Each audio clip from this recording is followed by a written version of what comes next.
கிராமத்துல ஒருத்தன் தன்னுடைய நகங்களை வெட்டிக்கிட்டு இருந்தான். வெட்டி முடிச்சதும் ஒரு வயசானவர் அவனை பார்த்து, அதெல்லாம் அடுத்தவன் கண்ணில் படுறது மாதிரி போட்டுறாதப்பா, ஆபத்துன்னார். என்ன ஆபத்துன்னு கேட்டான் இவன்.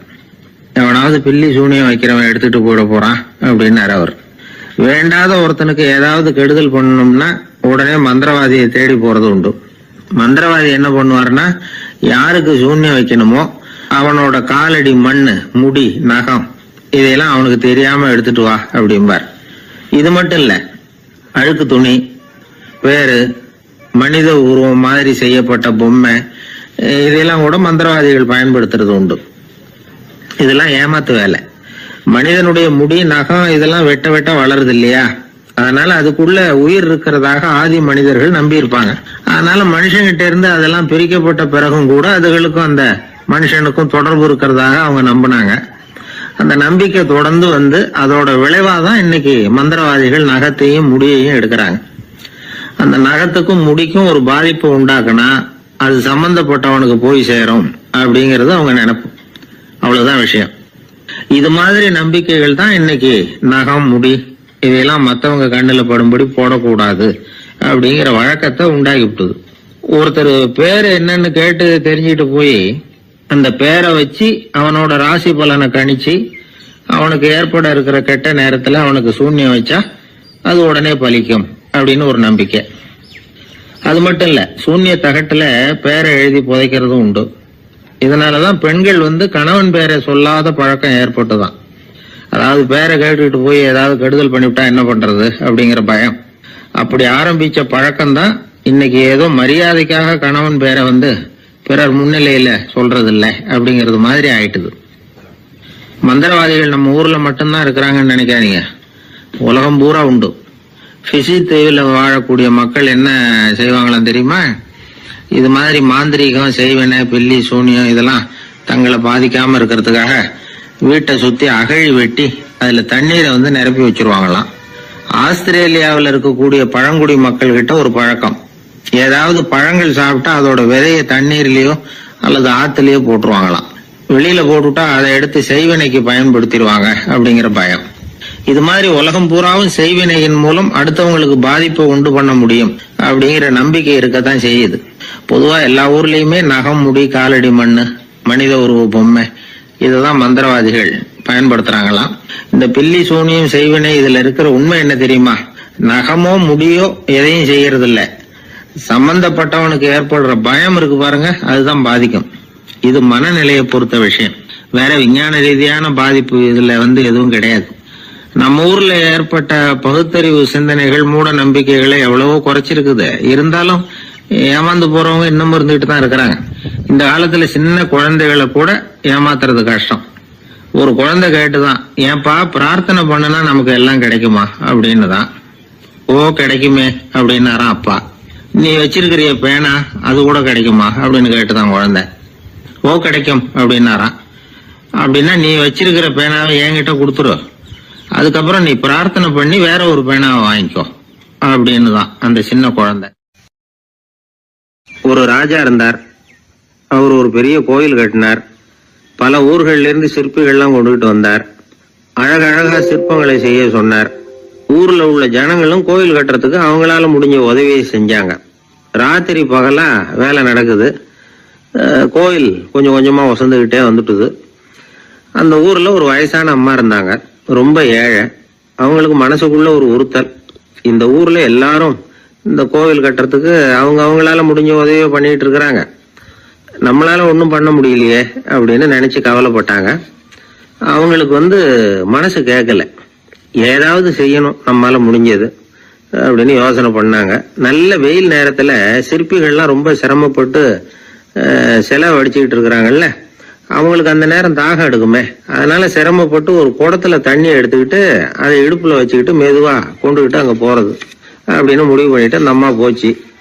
அங்க போய் வேலை செய்யறவங்களுக்கு தாகம் எடுக்கிற போலாம் ஒரு கோவலையில தண்ணியை எடுத்து கொடுத்துக்கிட்டு இருக்கிறது. இப்படியே பண்ண ஆரம்பிச்சுட்டு அந்த அம்மா. ஏதோ அந்த அம்மாவால முடிஞ்ச ஒரு சின்ன உதவி அது. இப்படி கொஞ்சம் கொஞ்சமா வேலை நடந்தது. கோபுரம் வசந்தது, எல்லா வேலையும் முடிஞ்சது. இனிமே கடைசியா கற்ப கிரகத்தின் மேல விமானம் அமைக்க வேண்டியதுதான் பாக்கி. அந்த வேலையும் ஆரம்பமாச்சு. அந்த சிற்பிகள்லயே அனுபவசாலியான ஒருத்தர் இந்த அம்மாவை தேடிட்டு வந்தார். பாட்டி, உங்ககிட்ட இருக்கிற ஏதாவது ஒரு பொருளை கொடுங்க, அந்த விமானத்துல வைக்கலாம் அப்படின்னு நாங்க நினைக்கிறோம் அப்படின்னார். இந்த அம்மாவுக்கு ஒன்றும் புரியல. ஏதாவது இருந்தாவில கொடுக்கலாம், எதுவும் இல்லையே, என்ன பண்றது யோசனை பண்ணாங்க. இத பாருப்பா, என்கிட்ட என்ன இருக்கு, இந்த வாசப்படியில கிடக்குது, இந்த கல்லு தான் இருக்குது, வேணும்னா இத எடுத்துட்டு போங்க அப்படின்னாங்க. உடனே அந்த கல்லை பேத்து எடுத்துட்டு போயிட்டாங்க அவங்க. அங்க போய் பார்த்தா என்ன ஆச்சரியம், அந்த விமானத்து உச்சியில கலசங்களை அமைக்கிறதுக்கான பிரம்ம எந்திரத்தை மூடுற கருங்கல் ஒண்ணு தேவையா இருந்தது. இவங்க எடுத்துட்டு போன கல்லு அதுக்கு ரொம்ப பொருத்தமா அமைஞ்சு போச்சு. ஏதோ அதுக்காகவே அளவெடுத்து செஞ்சது மாதிரி அமைஞ்சுட்டுது. அந்த கல்லையே அங்க அப்படியே பதிச்சுட்டாங்க. ஒரு வழியா கோவிலை கட்டி முடிச்சாங்க. அடுத்தது கும்பாபிஷேகம். அதுவும் ரொம்ப சிறப்பா கோலாகலமா நடந்து முடிஞ்சது. இவ்வளவையும் பார்த்த அந்த ராஜாவுக்கு மனசுக்குள்ள ரொம்ப பெருமையா இருந்தது.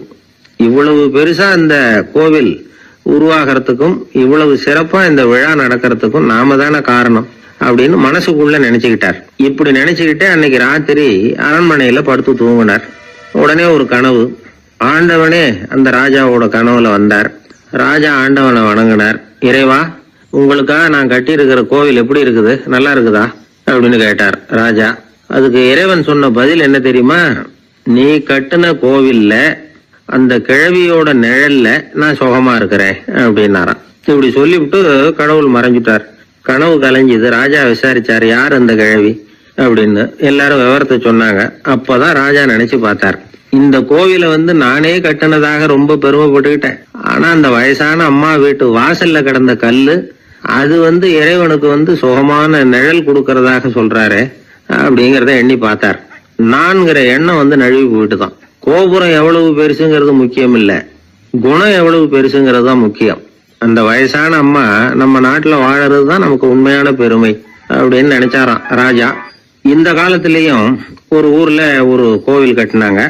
எல்லா ஜனங்களும் அவங்களால முடிஞ்சதை செஞ்சாங்க. நம்மால ஒருத்தன் அந்த திருப்பணி குழு தலைவரை போய் பார்த்தான். நான் ஏதாவது ஒத்துழைக்கணுமா ஐயா அப்படின்னு ரொம்ப பணிவா கேட்டான். திருப்பணி குழு தலைவர் சொன்னார், இத பாருப்பா, இந்த கோவில் கட்டி முடிக்கிற வரைக்கும் உன்னுடைய ஒத்துழைப்பு எதுவும் தேவையில்லை. கட்டி முடிச்சு கும்பாபிஷேகம் ஆனதுக்கு அப்புறம் தான் உன்னுடைய ஒத்துழைப்பு ரொம்ப அவசியம் அப்படின்னார். அதுக்கப்புறம் நான் என்ன செய்யணும் சொல்லுங்கன்னா, இவன் இந்த சாமி சிலையை நீ திருடிட்டு போகாம இருக்கணும், அவ்வளவுதான் அப்படின்னாராம் அவர். ஆங்கிலேய ஆட்சி இந்தியாவில் நடந்துகிட்டு இருந்த காலம். மூதறிஞர் ராஜாஜி சேலத்துல வழக்கறிஞரா தொழில் நடத்திட்டு இருக்கிறார். அவர் ஒரு சமயம் தன்கிட்ட வேலை செஞ்சுக்கிட்டு இருந்த பணியாளர் ஒருத்தரை கூப்பிட்டார். இத பாருப்பா, இந்த அஞ்சல் தலைய இந்த தபால் கவர்ல ஒட்டிட்டு வா அப்படின்னு சொன்னாராம். அந்த ஆள் உடனே அந்த கவரையும் ஸ்டாம்பையும் வாங்கிட்டு போனார். பசை தடவி ஸ்டாம்பை கவர்ல ஒட்டினார். திருப்பி கொண்டுகிட்டு ராஜாஜி கிட்ட கொடுத்தார். இவர் அதை வாங்கி பார்த்தார். உடனே சிரிக்க ஆரம்பிச்சுட்டாராம். அவரால் சிரிப்பை அடக்க முடியல.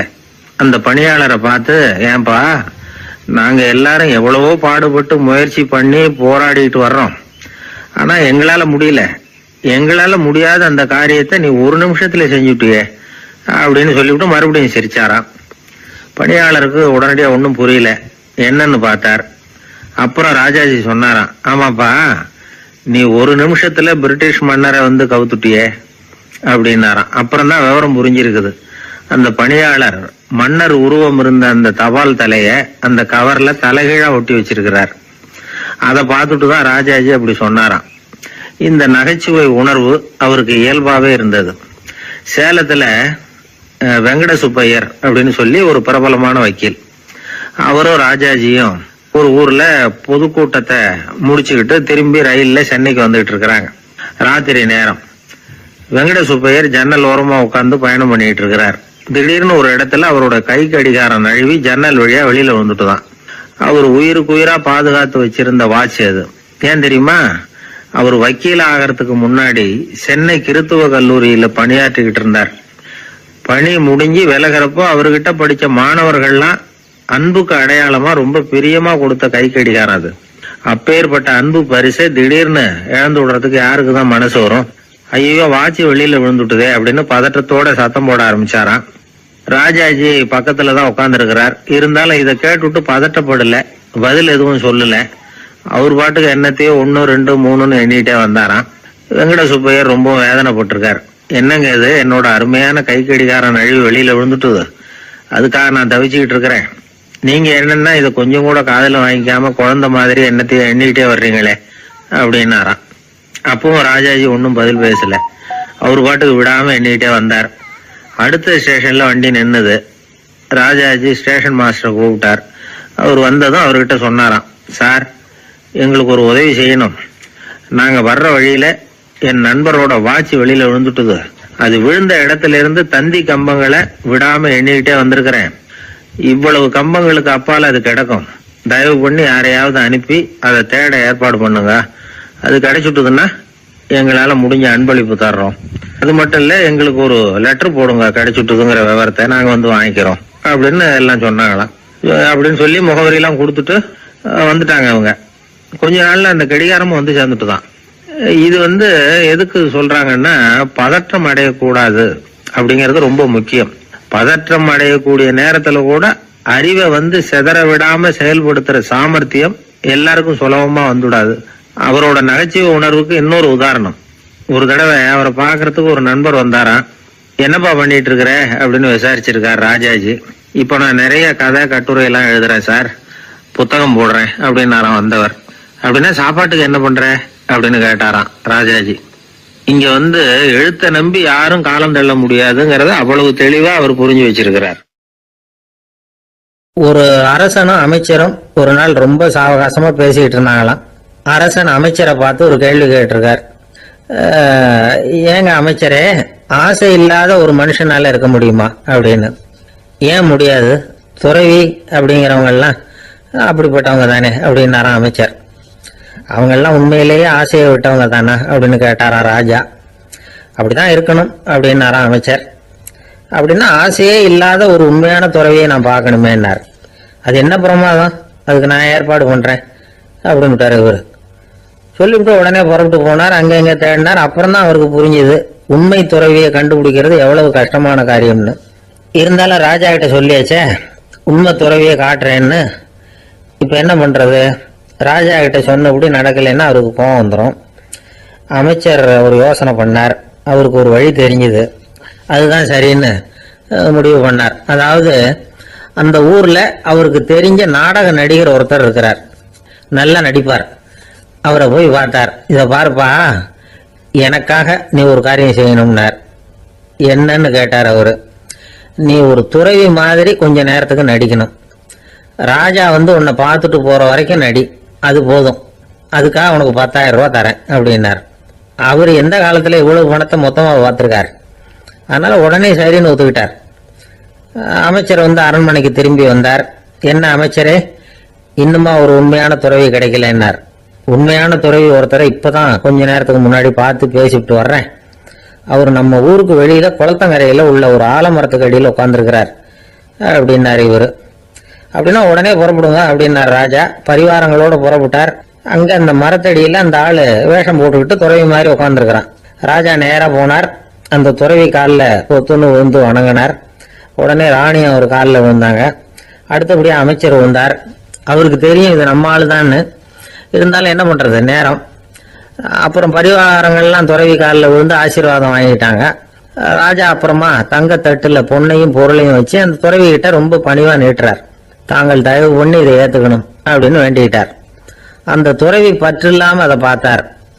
எல்லாத்தையும் திறந்துட்ட எனக்கு இதெல்லாம் எதுக்காக அப்படின்னு சொல்லி அதை மறுத்துட்டாராம். ஆஹா, உண்மையான துறவியை பார்த்துட்டோம் அப்படிங்கிற ஆனந்தம் அரசருக்கு. ரொம்ப நிம்மதியா திருப்தியா திரும்பி வந்தார் அரண்மனைக்கு. அதுக்கப்புறம் அமைச்சர் யாருக்கும் தெரியாம அந்த துறவிகிட்ட ஓடினார். சொன்ன பிரகாரம் பணத்தை நீட்டினார். இந்தப்பா, நான் உங்ககிட்ட சொன்னபடி 10,000 ரூபாய் பணம் எடுத்துக்கோ அப்படின்னார். அந்த ஆள் ராஜா கிட்ட சொன்னது மாதிரியே எல்லாத்தையும் திறந்துட்ட எனக்கு இதெல்லாம் எதுக்காக வேணாம் அப்படின்ட்டாராம். நடிச்ச வரைக்கும் போதும்பா, இனிமே இந்த நாடக வசனம்லாம் வேணாம், வேஷத்தை கலைச்சிரு, பணத்தை வாங்கிக்கோன்னார். இல்லைங்க, இது வேஷம் இல்லை, இது வசனமும் இல்லை, இது உண்மை. கொஞ்ச நேரம் துறவி மாதிரி நடிச்சதுக்கே இந்த தேசத்து ராஜா ராணி அமைச்சர் பரிவாரங்கள் எல்லாம் என் காலில் விழுந்து வணங்குறாங்க. அப்படின்னா உண்மையான துறவியா இருக்கிறது எவ்வளவு பெருமையான விஷயம். நான் உண்மையான துறவியா ஆக போறேன், அப்படி முடிவும் பண்ணிட்டேன் அப்படின்னார் அந்த நடிகர். வேஷம் கூட எப்படிப்பட்ட விளைவுகளை உண்டு பண்ணுது பாத்தீங்களா. நம்மால் ஒருத்தன் ரொம்ப வசதியாக தான் இருந்தான். ஒரு நாள் அவன் சொத்து பூரா திருட்டு போட்டுது. அதுக்கப்புறம் இவன் துறவி மாதிரி ஆயிட்டான். ஊர் ஊரா சுத்தினான். ஒரு குருநாதரை தேடி கண்டுபிடிச்சான். அவர்கிட்ட சீடனா சேர்ந்துக்கிட்டான். அவனை பார்த்து ஒருத்தர் கேட்டார், நீ உண்மையான சீடன் தானேன்னு. இல்லைங்க, சீடன் மாதிரி நடிச்சுக்கிட்டு இருக்கிறேன் அப்படின்னா. அது குரு துரோகம் இல்லையா அப்படின்னு கேட்டார் அவர். இல்லைங்க, நான் பண்ணது குரு துரோகம் இல்லை, என் குரு பண்ணது தான் துரோகம். என்னுடைய பணத்தை கொள்ளையடிச்சது இவர் தான். அதை எங்க வச்சிருக்காருன்னு கண்டுபிடிக்கிறதுக்காக தான் இவர்கிட்ட வந்து சீடனா சேர்ந்திருக்கிறேன் அப்படின்னா. ஒரு ஆள் இருந்தான், நிறைய பணம் சம்பாதிச்சான். ஆனா செலவு பண்ண மனசு வரல, கருமி. அவன் என்ன பண்ணா, சேர்த்த பணம் பூராவையும் ஒரு மரத்தடியில புதைச்சி வச்சிருந்தான். வாரத்துக்கு ஒரு தடவை அந்த மரத்தடிக்கு வருவான். புதைச்ச இடத்த ஆவலோட பார்த்துக்கிட்டு இருப்பான். அதுக்கப்புறம் போயிடுவான். அவ்வளவுதான். ஒரு நாள் ஒரு திருடன் வந்தான். இவன் புதைச்சி வச்சிருந்ததெல்லாம் எடுத்துட்டு போட்டான். இது தெரிஞ்சு போச்சு. அந்த கருமி புலம்ப ஆரம்பிச்சிட்டான். இவன் புலம்பலை கேட்டதும் அக்கம் பக்கத்துல இருந்தவங்க எல்லாம் ஓடி வந்தாங்க. என்ன விஷயம்னு விசாரிச்சாங்க. இவன் சொன்னான். ஒரு பெரியவர் கேட்டார், ஏப்பா வார வாரம் வந்து இந்த இடத்த பாக்குறதாக சொன்னியே, எப்பவாவது இதுல இருக்கிற பணத்தை எடுத்து செலவு பண்ணிருக்கியா அப்படின்னு கேட்டார். நான் அப்பப்போ வந்து அதை பாக்குறது தான் வழக்கம், அதை தொட்டதே இல்லைன்னு. அவன் சரி அப்படின்னா இப்பவும் நீ அதே மாதிரி வார வாரம் ஒரு தடவை வந்து இந்த இடத்த பார்த்துட்டு போகலாமே அப்படின்னாராம் அந்த பெரியவர். அதுவும் சரிதானே, எவ்வளவு காலமானாலும் அவன் அந்த பணத்தை எடுத்து செலவு பண்ண போறதில்ல. அப்படி இருக்கிறப்ப உள்ளே பணம் இருந்தாலும் ஒண்ணுதான், இல்லாம போனாலும் ஒண்ணுதான். இதுல இருந்து என்ன புரியுதுன்னா, ஒருத்தர்கிட்ட இருக்கிற பணத்தை கொண்டு அவர் பணக்காரரா ஏழையா அப்படின்னு முடிவு செய்யறது சரியில்லை. அந்த செல்வத்தை அனுபவிக்கிற திறன், பயன்படுத்துற திறன், அதை வச்சுதான் அவர் ஏழையா பணக்காரரா அப்படிங்கிறத நிர்ணயம் பண்ணணும். அதுதான் சரி. செலவு பண்ண தெரியாதவன் சேகரம் பண்ணிட்டே இருக்கிறதுனால என்ன பிரயோஜனம்? தலைமுடியே இல்லாதவன் தாராளமா சீப்புகளை வாங்கி சேகரம் பண்றது மாதிரி தானே இது. சில சமயம் செலவு பண்ண நாம தயாரா இருந்தா கூட அந்த செல்வம் நமக்கு பயன்படுறதில்லை. அரேபியாவில் ஒரு நகை வியாபாரி விலை உயர்ந்த முத்துக்களை எல்லாம் அவர் வச்சு வியாபாரம் பண்ணிட்டு இருந்தார். அவர் ஒரு சமயம் ஒரு பாலைவனம் வழியா போயிட்டு இருக்கிறார் ஒட்டகத்துல. அப்போ திடீர்னு கடுமையான புயல் வீச ஆரம்பிச்சுட்டுது. திசை தவறி இவர் எங்கேயோ வந்துட்டார். கூட வந்தவங்களையும் காணல, எங்க போனாங்களும் தெரியல. இவர் ரொம்ப பயந்து போய் அங்கே எங்கேயுமா அலைஞ்சு திரியிறார். வழியே தெரியல. பசி கடுமையாயிட்டுது. ஒட்டகத்து முதுகுல ஒரு மூட்டை இருந்தது. அதை பிரிச்சு பார்த்தார். உள்ள ஏதாவது இருக்கான்னு தேடி பார்க்கறார். அது வரைக்கும் கண்ணில் தட்டுப்படாத அபூர்வமான ஒரு பை கண்ணில் பட்டுது. ஆஹா, அதுல ஏதாவது சாப்பிட்றதுக்கு இருக்கும் அப்படின்னு நினைச்சு ஆவலா அதை பிரிச்சு பார்க்கறார். அந்த பையில விலை உயர்ந்த முத்துக்கள் நிறைய இருந்துதான். அப்பதான் அவர் நினைச்சாராம், விலை உயர்ந்த முத்துக்கள் கூட சாப்பிடுறதுக்கு உணவாக முடியாது அப்படிங்கிறத புரிஞ்சுக்கிட்டாராம். எந்த நேரத்துல எது நமக்கு தேவையோ அது நமக்கு தாராளமா கிடைக்கணும். அப்படி அது கிடைக்கிறதுக்கு நம்ம கிட்ட இருக்கிற செல்வம் பயன்படணும். அது நமக்கும் பயன்படலாம், நம்ம மூலமா அடுத்தவங்களுக்கும் பயன்படலாம். அதுதான் செல்வத்தின் பயன். ஒரு மரத்தடியில ஒருத்தன் உட்காந்து அழுதுகிட்டு இருந்தான். அந்த பக்கமா வந்த இன்னொருத்தன் ஏப்பா அழுதுகிட்டு இருக்கிறேன்னு கேட்டான். இந்த இடத்துலதான் பூமிக்கு அடியில பணம் இருக்குது, புதைச்ச இடம் தெரியல, அதான் அழறேன் அப்படின்னா. நல்லா ஞாபகப்படுத்தி பாரு, எந்த இடத்துல புதைச்ச அப்படின்னு கேட்டான் இவன். அது எப்படி எனக்கு தெரியும், புதைச்சு வச்சிருக்கிறவன் நான் இல்லையே, எங்க எழுத்து வீட்டுக்காரன் அப்படின்னானா இவன். அந்த ஆளு என்ன கண்ணா பண்ணான்னு திட்டி விட்டான் சார், அதை நினைச்சா எனக்கு ரொம்ப வருத்தமா இருக்கு அப்படின்னு சொல்லி கவலைப்பட்டார் ஒருத்தர். இதுல கவலைப்படுறதுக்கு என்ன இருக்குது அப்படின்னாரு ஒரு பெரியவர். அவர் ஒரு மகான். என்ன சார் இப்படி சொல்றீங்க, ஒருத்தர் நம்ம பார்த்து திட்டுனா வருத்தமா இருக்காதா அப்படின்னார். அது எப்படி வருத்தமா இருக்கும், திட்டுறதுங்கிறது என்ன, அது வெறும் சத்தம் தானே அப்படின்னார் அந்த பெரியவர். நம்ம ஆளுக்கு தலையை பிச்சுக்கலாம் போல இருந்தது. இருக்காது அப்படின்னா நமக்கு அப்படித்தானே தோணுது. அந்த பெரியவர் சொல்றது ரொம்ப பெரிய விஷயம். அதை நாம புரிஞ்சுக்க முயற்சி பண்ணலாம்னா நடைமுறை வாழ்க்கைக்கு அது ஒத்து வர்றது மாதிரி தெரிய மாட்டேங்குது. இருந்தாலும் அந்த பெரியவர் அதுக்கு என்னதான் விளக்கம் கொடுக்கறாருன்னு பாப்போமே. ஒரு ரயில் போயிட்டு இருக்கு, அதுல ஒரு சாது போயிட்டு இருக்கார். அந்த ரயில் வந்து அவரு ஹரித்வாரம் போயிட்டு இருக்காரு. அவரு ரயில்ல ஏகப்பட்ட கூட்டம். நம்ம ஊர் ரயில் கேட்க வேணும், டிக்கெட் வாங்கிட்டு கொஞ்சம் பேர், வாங்காத கொஞ்சம் பேர். அது என்னத்துக்கு அனாவசியமா டிக்கெட் அப்படிங்கிற நினைப்புல பாதி பேர். இந்த கூட்டத்துக்கு மத்தியில அந்த சாதுவும் போயிட்டு இருக்கிறார். உட்கார்றதுக்காக இருந்த இடத்துல ஒரு ஆள் படுத்திருக்கிறான். கொஞ்சம் முரட்டு ஆசாமி. அவன் காலு பக்கத்துல கொஞ்சோண்டு இடம் பாக்கி இருந்தது. அந்த இடத்துல இந்த சாது உட்காந்துருந்தார். மெதுவா உட்காந்துக்கிட்டார் போய். ஆனா அந்த ஆளு ராத்திரி பூரா இவரை காலால உதச்சிக்கிட்டே இருக்கிறான். அது இவருக்கு ரொம்ப அவமானமா பட்டது. அதனால துக்கம் ஏற்பட்டது. இருந்தாலும் அதை ஒரு மாதிரியா சகிச்சுக்கிட்டே இவர் வந்து சேர்ந்தார். பொழுது விடிஞ்சது. அந்த சாது ஹரித்வார் வந்து சேர்ந்தார். அங்க ஒரு பெரிய ஞானியை சந்திச்சார். ராத்திரி ரயில்ல அந்த ஆள் உதைச்சதையும் அதனால தனக்கு ஏற்பட்ட துக்கத்தையும் இந்த சாது அந்த ஞானி கிட்ட சொன்னார். சொல்லிவிட்டு, ஏன் சுவாமி, எனக்கு துக்கம் ஏற்பட்டதே, அது தப்பா அப்படின்னு கேட்டார். தவறுதான் அந்த ஞானி. உனக்கு இன்னமும் தேக அபிமானம் போகலைங்கிறது தான் அது காட்டுது. அஷ்டாவக்கரர் என்ன சொல்றார் தெரியுமா? உண்மையான ஞானி யாராவது தன்னை வந்தனை செய்தால் அதற்காக சந்தோஷப்பட மாட்டார், யாராவது நிந்தனை செய்தால் அதற்காக வருத்தப்பட மாட்டார் அப்படின்னு சொல்றார். நிந்தனைங்கிறது ஒரு ஒலி தான். தேகாபிமானம் இருக்கிற வரைக்கும் இந்த ஒலி நம்மளை வந்து வேதனைப்படுத்தும்.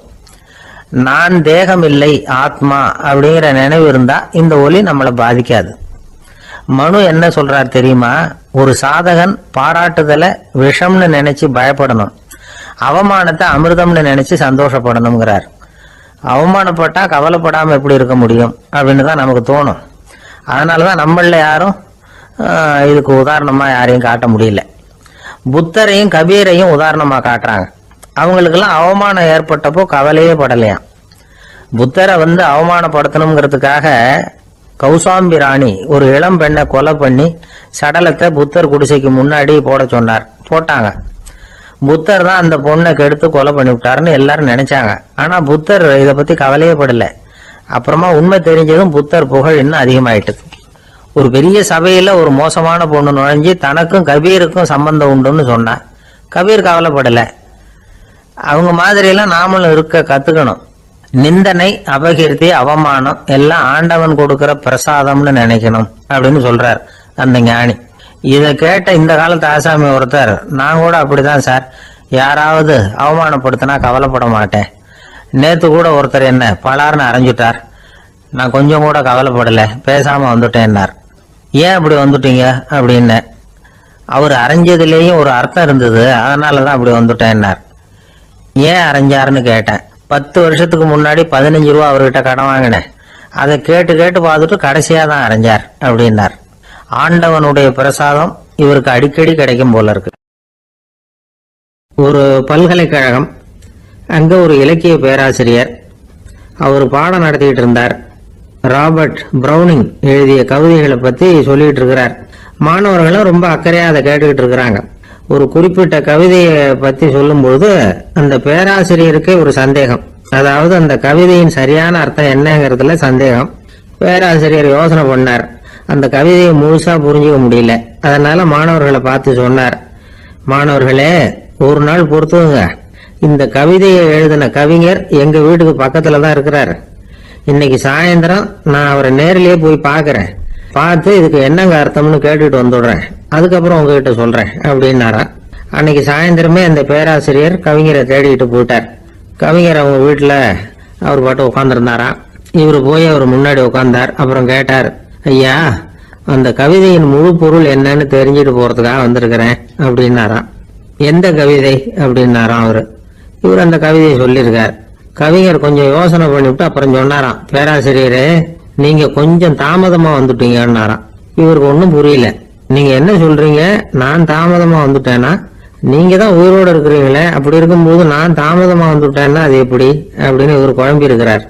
இப்ப கவிஞர் சொன்னாராம், ஐயா, நான் உயிரோட இருக்கிறேன்னா இல்லையாங்கிறது முக்கியம் இல்லை. நான் அந்த கவிதை வரிகளை எழுதினப்போ 2 பேருக்கு அதோட அர்த்தம் தெரிஞ்சிருந்தது. இப்போ ஒரே ஒருத்தருக்கு தான் அதோட அர்த்தம் தெரியும் அப்படின்னாராம். பேராசிரியர் யோசனை பண்ணியிருக்கார். அப்படின்னா அந்த ஒருத்தர் கவிஞர் ராபர்ட் பிரவுனிங்கை தவிர வேற யாரா இருக்க முடியும்? இவர் தான் அப்படிங்கறத அவர் மனசுல நினைச்சுக்கிட்டார். அதனால சொன்னார், ஐயா, நான் தாமதமா வரல, அந்த கவிதையின் பொருள் என்ன அது சொல்லுங்கன்னார். பேராசிரியரே, நான் சொல்றது உங்களுக்கு புரியலன்னு நினைக்கிறேன். நான் இந்த வரிகளை எழுதினப்போ 2 பேருக்கு அதோட அர்த்தம் தெரிஞ்சிருந்தது. அந்த 2 பேர் யாருன்னா, ஒருத்தர் ராபர்ட் பிரவுனிங், அதாவது நான், இன்னொருத்தர் கடவுள். இப்போ அது கடவுளுக்கு மட்டும்தான் தெரியும். நானே இதை பத்தி பல தடவை யோசனை பண்ணி பார்த்தேன்.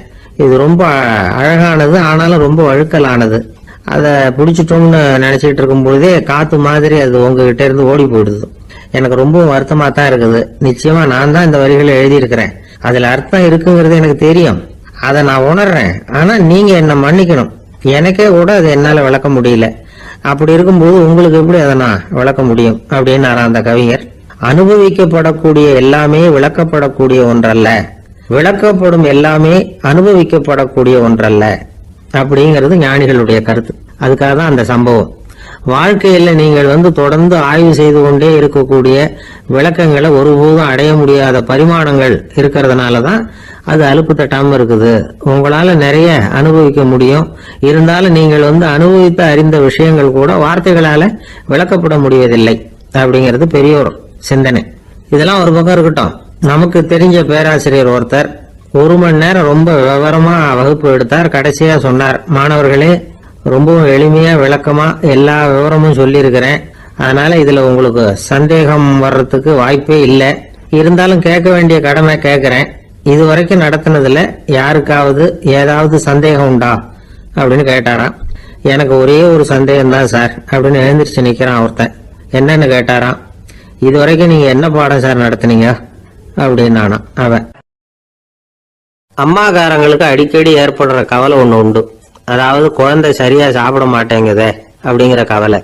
இவங்கெல்லாம் ஒரு விஷயத்த நல்லா புரிஞ்சுக்கணும். குழந்தைகள்ங்கிறவங்க பெரியவங்க மாதிரி இல்ல. அவங்க கடிகாரத்துல மணியை பார்த்துட்டு சாப்பிடுறதுக்கு உட்கார்ற ரகம் கிடையாது. பசிச்சா சாப்பிடுவாங்க, இல்லைன்னா விளையாடுவாங்க அல்லது தூங்குவாங்க. அது புரியாம அவங்கள கட்டாயப்படுத்தி அல்லது மிரட்டி சாப்பிட வைக்கிறது ரொம்ப தப்பு. ஒரு 8 மாச குழந்தைக்கு 3 மணி நேரத்துக்கு ஒரு தடவை பசிக்கும். அந்த நேரம் பார்த்து சாப்பாடு கொடுத்தா அடம் பண்ணாம அது பாட்டுக்கு சாப்பிட்றோம். அதே குழந்தைக்கு 1 வயசு ஆகிறப்போ 4 மணி நேரத்துக்கு ஒரு தடவை பசிக்கும். இந்த வயசுல இயற்கையாவே பசி குறைஞ்சிருக்கும். அது புரியாம என் குழந்தை முன்னாடி மாதிரி இப்ப சரியா சாப்பிட மாட்டேங்கிறான் அப்படின்னு சில பேர் டாக்டர் கிட்ட போய் சொல்லிட்டு இருப்பாங்க. இன்னொரு விஷயம், ஒரு குழந்தைக்கு வயசு அதிகமாகிற வேகத்துக்கு உடம்பு எடையும் அதிகமாகிக்கிட்டே போவாது. உடம்பு எடை அதிகமாகிற வேகம் குறைஞ்சிக்கிட்டே வரும். 6 மாச குழந்தைக்கு ஒரு வாரத்துல 150 கிராம் எடை கூடும். 1 வயசுல வாரத்துக்கு 71 கிராம் எடை கூடும். இது புரியாம அதிகமா சாப்பாட்டை கொடுத்து குழந்தைய கஷ்டப்படுத்தக்கூடாது. ஏன்னா அளவுக்கு மீறின உணவு அஜீரணத்தை உண்டு பண்ணிவிடும். குழந்தைக்கு ஒரு தட்டுல கொஞ்சமா ஆகாரத்தை வச்சு கொண்டுட்டு போய் கொடுக்கணும். மலை மாதிரி குவிச்சு வச்சா அதை பார்த்ததுமே பசி அடங்கி போயிடும். அடிச்சு மிரட்டி பயமுறுத்தி குழந்தைய சாப்பிட வைக்கிற பழக்கம் இருக்கு பாருங்க, அதுக்கு ஃபுட் ஃபோர்சிங் அப்படின்னு பேரு. இப்படி பண்ணுனா குழந்தைக்கு சாப்பாட்டுல விருப்பம் குறைஞ்சிரும், அதை கண்டாவே வெறுக்க ஆரம்பிச்சிரும். அது மாதிரி உளம் சார்ந்த பசி குறைவு, சைக்கோஜெனிக் அனோரெக்சியா, அது ஏற்படுமா. சாப்பாடுங்கிறதே ஒரு தண்டனை மாதிரி தோணும். குழந்தைகளுக்கு பிடிச்ச மாதிரியான ஆகாரத்தை கொடுக்கணும். சத்து அதிகம் இருக்குங்கிறதுக்காக அதுக்கு பிடிக்காத ஆகாரத்தை கொடுத்து கட்டாயப்படுத்தக்கூடாது. குழந்தைகளுக்கு 2 வயசு ஆகிறப்போ இயற்கையாவே எதிர்மறை குணம் உண்டாகும். அதாவது அந்த எதிர்மறையா பேசுறது. இது மாதிரி சமயங்கள்ல நாம என்ன சொல்றோமோ அதுக்கு நேர்மாறா நடந்துக்கும். ஏட்டிக்கு போட்டி. சாப்பிட சொன்னா விளையாட போவோம், விளையாட சொன்னா சாப்பாடு கேட்கும். இதை புரிஞ்சுக்கிட்டு நடந்துக்கணும். குழந்தை சொன்ன பேச்ச கேட்கலன்னு கோவப்படக்கூடாது. குழந்தை வளர வளர பிடிவாத குணம் வர்றது சகஜம். கேட்டதை வாங்கி கொடுத்தாதான் சாப்பிடுவேன் அப்படின்னு பிடிவாதம் பண்ணும். வாங்கி கொடுத்து விடுறதுதான் உத்தமம். நீங்களும் அதுகிட்ட பிடிவாதம் பண்ணிட்டு இருக்க கூடாது. ஏன்னா கேட்டது கிடைக்கலையேங்கிற ஏமாற்றம் கூட குழந்தையோட பசியை குறைச்சிரும். கேட்டது கிடைச்சிட்டா பசி அதிகமாகும். கொடுத்ததை மலமலன்னு சாப்பிட்றோம். குழந்தைகளுக்கு கண்ட கண்ட நேரத்துல சாப்பிடறதுக்கு எதையாவது வாங்கி கொடுத்துக்கிட்டு இருந்தா சாப்பாட்டு நேரத்துல சாப்பிடாம அடம் பண்ண ஆரம்பிச்சிடும். பள்ளிக்கூடம் போற பிள்ளைங்க காலை உணவை சரியா சாப்பிட மாட்டாங்க. அச்சம், அவசரம், பரபரப்பு இதெல்லாம் தான் காரணம்.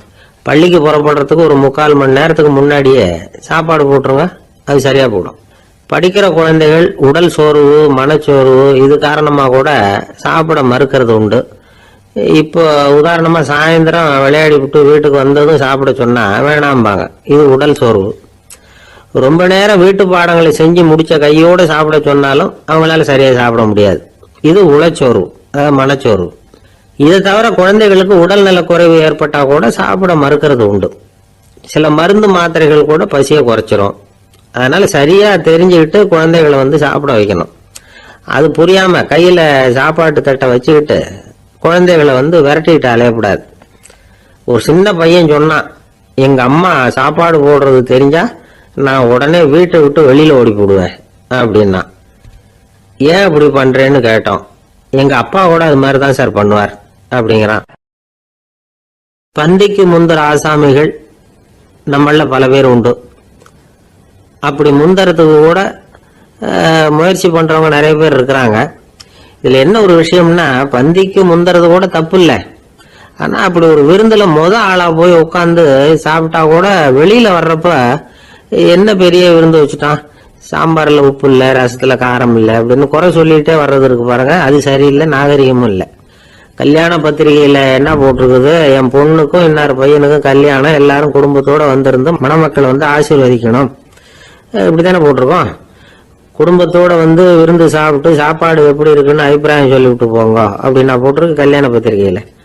ஒருத்தர் வீட்டு விசேஷத்துக்கு போயிருக்கோம்னா எவ்வளவோ அசௌகரியங்கள் நமக்கு ஏற்படலாம். ஏராளமான கூட்டம் வந்திருக்கும். எல்லாரையும் அவங்க தனித்தனியா கவனிச்சுக்கிட்டு இருக்க முடியாது. நாம தான் அனுசரிச்சு நடந்துக்கணும். நாமளா போய் வாழ்த்த வேண்டியவங்களை வாழ்த்தி விட்டு சேரணும். அதை விட்டுட்டு பத்திரிக்கை கொடுத்தானேன்னு போனேன், கவனிப்பே சரியில்லை அப்படின்னு புலம்பிக்கிட்டு இருக்கக்கூடாது. ஒரு விருந்துக்கு போனா அங்க எப்படி நடந்துக்கணும் அப்படிங்கிறத பத்தி கூட அனுபவசாலிகள் சில விவரங்கள்லாம் சொல்லியிருக்கிறாங்க. இந்த காலத்துல கல்யாணம், பிறந்த நாள், அது இதுன்னு நிறைய விருந்துகள் நடக்குது. அதெல்லாம் எதுக்காக? மனித உறவுகளை வளர்த்துக்கிறதுக்காக தான், வேற எதுக்கு? ஒரு விருந்துக்கு போனா அமைதியா பொறுமையா போய் உட்காரணும். அடிச்சு பிடிச்சிக்கிட்டு இடத்த பிடிக்க போறேன் அப்படின்னு நிற்கக்கூடாது. முதல் பந்தி நடந்துகிட்டு இருந்தா அது முடிஞ்சு இலை எடுத்து சுத்தம் பண்ணதுக்கு அப்புறம் போய் உட்கார்றது தான் நாகரீகம். இலை எடுக்கிறதுக்கு முன்னாடியே அங்க போய் உட்காந்தா நல்லா இருக்காது. நீங்க சாப்பிட்டுட்டு உட்காந்துருக்கீங்களா, சாப்பிட்றதுக்கு உட்காந்துருக்கீங்களா, பாக்குறவங்களுக்கு சந்தேகம் வந்துடும். அதே மாதிரி இலையில எல்லா ஐட்டமும் பரிமாறினதுக்கு அப்புறம் சாப்பிட ஆரம்பிக்கணும். ஒவ்வொரு ஐட்டமா வைக்க வைக்க நாம பாட்டுக்கு எடுத்து உள்ள தள்ளிட்டே இருந்தோம்னா எதை வச்சோம் எதை வைக்கலன்னு பரிமாறினவரே குழம்பி போடுவார். ஏன்னா எப்போ பார்த்தாலும் இலை காலியாவே இருக்கும். சாப்பிட்றப்போ உங்க சாப்பாட்டையே நீங்க கவனிக்கணும். அடுத்தவங்க இலையில என்ன இருக்கு, பக்கத்துல இருக்கிறவர் எதை அதிகமா சாப்பிடுறார், இதெல்லாம் நமக்கு என்னத்துக்கு? எல்லாரும் சாப்பிட்டு முடிக்கிற வரைக்கும் பொறுமையா இருக்கிறது தான் நல்லது. நீங்க மட்டும் திடீர்னு பாதியில் எழுந்திரிச்சு பக்கத்துல இருக்கிறவங்களுக்கு சங்கடமா இருக்குமேங்கிறதெல்லாம் யோசிக்காம நீங்க பாட்டு எழுந்திரிச்சு போக கூடாது. பக்கத்துல உள்ளவங்க உங்களை எழுந்திரிக்க சொன்னா எழுந்திரிச்சு போகலாம். விருந்துகள்ல சாப்பாட்டை வீணாக்குறதே ஒரு நாகரிகமா போட்டுது. இந்த காலத்துல சாப்பாட்டுக்கே கஷ்டப்பட்டுக்கிட்டு பல பேர் இந்த உலகத்துல இருக்கிறப்போ சாப்பாட்டை வீணாக்குறது எவ்வளவு பெரிய மோசம்ங்கிறத நினைச்சு பார்க்கணும். வேணுங்கிற அளவுக்கு கேட்டு வாங்கி சாப்பிடுறது தான் முறை. விருந்துல இந்த பஃபே அப்படின்னு சொல்லி ஒரு முறை சொல்றாங்கல்ல, அதாவது உணவு வகைகளை எல்லாம் பொதுவா ஒரு இடத்துல வச்சுடுறது, நமக்கு தேவையானதை நாமே எடுத்துட்டு ஒரு தட்டுல போட்டுக்கிட்டு சாப்பிட வேண்டியது. இதுல கூட சில பேர் தேவைக்கு அதிகமா எடுத்து போட்டுக்கிட்டு வீணாக்குறாங்க. சில சமயம் கடைசியா சாப்பிட போறவங்களுக்கு எல்லா ஐட்டமும் கிடைக்காம போகலாம். அதை போய் பெருசு பண்ணிட்டு இருக்க கூடாது. என்ன சார் இந்த அளவுக்கு கூடவா நாகரிகம் தெரியாம இருக்கிறோம், இதை போய் பெருசா சொல்ல வந்துட்டீங்களே அப்படின்னு நினைக்கலாம். ஒருத்தர் ரெண்டு பேருக்கு இந்த விவரம் தேவைப்படலாம். அவங்க காதலே இது விழட்டுமேங்கிறதுக்காக தான் இது. ஒரு பெரிய கல்யாண விருந்து நடந்துகிட்டு இருந்தது. விருந்து மண்டபத்து வாசல்ல ஒருத்தர் நின்றுகிட்டு வர்றவங்களையெல்லாம் ரொம்ப மரியாதையா வணங்கி உள்ள அனுப்பி வச்சுக்கிட்டு இருந்தார். எப்படி தெரியுமா? வர்றவங்க கையெல்லாம் பிடிச்சி முத்தம் கொடுத்து அதுக்கப்புறம் உள்ள அனுப்பி வச்சுக்கிட்டு இருந்தாராம். கூட்டம்லாம் முடிஞ்சதுக்கு அப்புறம் அவர்கிட்ட போய் கேட்டிருக்கிறாங்க, சார் நானும் எவ்வளவோ விருந்துகளுக்கு போயிருக்கிறேன், இருந்தாலும் இவ்வளவு மரியாதையா வர்றவங்க கைக்கெல்லாம் முத்தம் கொடுத்து வரவேற்கிறத இங்கதான் பாக்குறேன் அப்படின்னு சொன்னாங்க. அதுக்கு அவரு சொன்னார், அட போங்க சார், நான் முத்தம் கொடுக்கல, முந்தின பந்திக்கு சாப்பிட்டவங்களே அடுத்த பந்திக்கும் வர்றாங்களான்னு மோந்து பார்த்து அனுப்பி வச்சுக்கிட்டு இருந்தேன் அப்படின்னார். ஒரு ஊர்ல ஒரு ராஜா இருந்தார். பெரிய அரண்மனையில தான் இருக்கிறார். எல்லா வசதியும் இருந்தது. இருந்தாலும் அவர் எல்லாரும் சொல்றது எப்படி தெரியுமா, பிச்சைக்கார ராஜா. அப்படி ஒரு பேர் அவருக்கு நிலைச்சு போச்சு. ஜனங்களும் சரி மற்ற தேசங்கள்ல உள்ளவங்களும் சரி அவர் அந்த பேர் சொல்லியே குறிப்பிடுறது வழக்கமா போட்டுது. இது அவருக்கு ரொம்ப கவலையா போச்சு. என்ன இது, நம்மளை தேடி வர்றவங்களுக்கெல்லாம் நாம சோறு போடுறோம், நம்ம புகழ்ந்து பாடல் ஏற்றி கொண்டு வர்ற புலவர்களுக்கெல்லாம் அவங்க எப்படி வந்தாலும் ஒருவேளை சோறு போடணுங்கிறது உத்தரவு. இவ்வளவுலாம் செஞ்சும் நம்மளை போய் பிச்சைக்கார ராஜான்னு எல்லாரும் சொல்றாங்களே, அது ஏன், எதுக்காக அப்படி சொல்றாங்க? இதுதான் ராஜாவுக்கு குழப்பம். சரி, இத பத்தி நம்ம அமைச்சர்கள் கிட்ட கேட்கலாமா அப்படின்னு யோசனை பண்ணார். இந்த விஷயத்த போய் அவங்க கிட்ட எப்படி கேட்கறதுன்னு அவருக்கு தயக்கமா இருந்தது. கௌரவ குறைச்சலா தெரிஞ்சது அவருக்கு. சரி, சாதாரண குடிமக்கள் கிட்ட இதை பத்தி கேட்கலாமா அப்படின்னு யோசனை பண்ணார். கேட்கலாம். ஆனா அவங்க யாரும் ராஜா முன்னாடி வந்து நின்று தைரியமா பேசக்கூடிய அளவுக்கு இல்லை. ராஜாவோட குழப்பம் நாளுக்கு நாள் அதிகமா போச்சு. கடைசியா அவர் ஒரு முடிவுக்கு வந்தார். அதாவது இத பத்தி ஒரு பிச்சைக்காரங்கிட்டே கேட்டு பார்த்துட்டா என்ன. இதுதான் அவர் பண்ண முடிவு. உடனே மாறு வேஷம் போட்டுக்கிட்டு நகர்வலம் போனார். ஒரு பிச்சைக்காரனை கண்டுபிடிச்சார். இத பாருப்பா, நம்ம ராஜாவை எல்லாரும் பிச்சைக்கார ராஜான்னு சொல்றாங்களே, அதுக்கு என்ன காரணமா இருக்கும் அப்படின்னு கேட்டார். அதுக்கு அவன் சொல்றான், இதுக்கான பதில இன்னும் ஒரு 30 நாள்ல சொல்றேன் அப்படின்னா. உடனே இவருக்கு சந்தோஷம். உண்மையை அவங்ககிட்ட சொன்னார். நான் வேற யாரும் இல்ல, நான் தான் இந்த நாட்டு ராஜா. இப்ப நீ என் கூடவே வந்துரு, அரண்மனையிலேயே தங்கிக்கோ.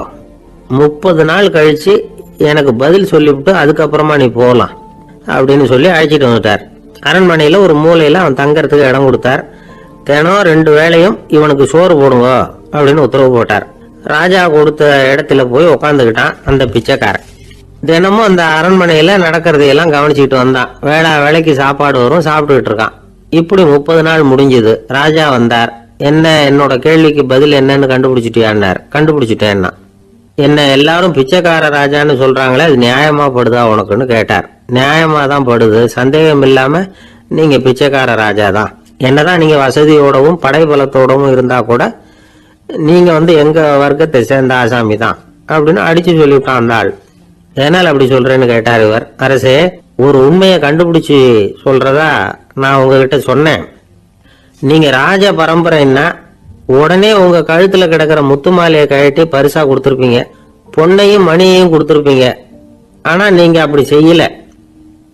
என்ன ஒரு மூலையில உட்கார வச்சு 2 வேளை சோறு போட சொன்னீங்க. உங்களை தேடி யாரு வந்தாலும், யாரு பாராட்டி பேசினாலும் அல்லது பிரச்சனைகளை சொன்னாலும் நீங்க செய்யற ஒரே காரியம் சோறு போடுறதுதான். பிச்சைக்காரனுக்கு சோறு மட்டும்தான் உலகம். உங்க விஷயத்திலையும் நீங்க அப்படித்தான் நினைக்கிறதாக தெரியுது. நல்லா கவனிங்க. எந்த ஒரு பிரச்சனைக்கும் சோறு தான் முடிவுன்னு நினைக்கிறீங்க பாருங்க.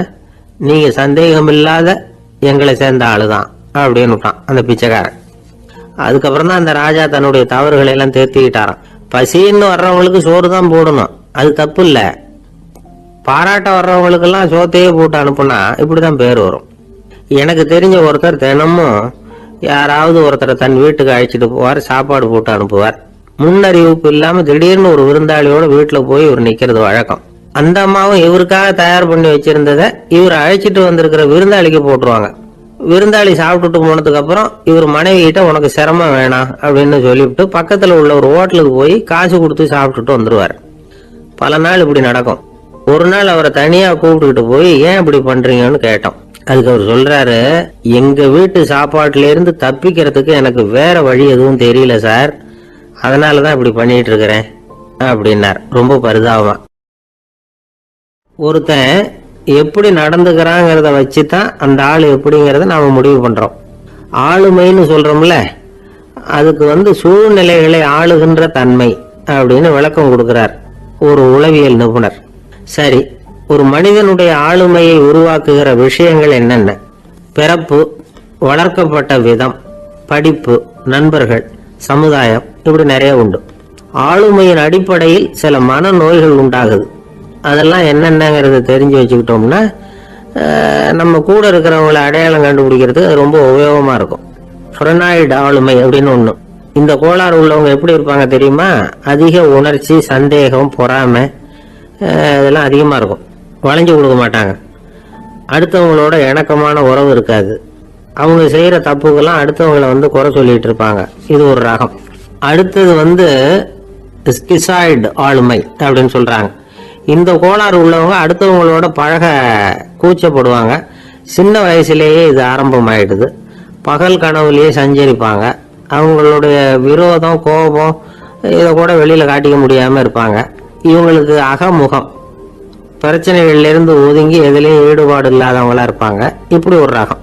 அடுத்தது சைக்ளோதமிக் ஆளுமை அப்படின்னு சொல்றாங்க. அது என்னன்னா உணர்ச்சிகள்ல ஏற்றத்தாழ்வு அதிகமா இருக்குமா.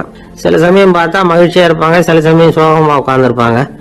அவங்க மனநிலைக்கு தகுந்த மாதிரி சமூக நிகழ்ச்சிகளில் பங்கெடுத்துக்குவாங்க.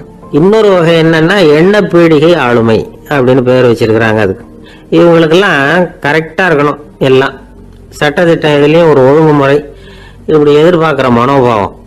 இவங்க எதிர்பார்ப்புக்கும் அரண்முறைக்கும் மற்றவங்க கட்டுப்படணும்னு நினைப்பாங்க. இந்த நிலைமை நீடிச்சா என்ன ஆகும் தெரியுமா? அலைக்கழிக்கிற எண்ணங்கள் திரும்ப திரும்ப ஒரே செயலை செய்ய தூண்டுற மன தளர்ச்சிக்கு ஆளாயிடுறாங்க. அடுத்தது ஹிஸ்டீரியா ஆளுமை. சின்ன விஷயத்தையெல்லாம் பெருசுபடுத்தி நாடகமாக்குற நடிகர்கள் இவங்க. உணர்ச்சி அதிகம் உள்ளவங்க. இவங்க மன எழுச்சியில பக்குவமின்மை, குழந்தைத்தனம், முதிர்ச்சியின்மை எல்லாம் இருக்கும். தன்னலம் மிக்க குணம், பிறர் தன்னை மட்டுமே கவனிக்கணும்னு நினைச்சு செயல்படுறது, இதெல்லாம் இவங்க அடையாளம். அடுத்த ரகம் எப்படின்னா வளர்ச்சியற்ற ஆளுமைன்னு சொல்றாங்க.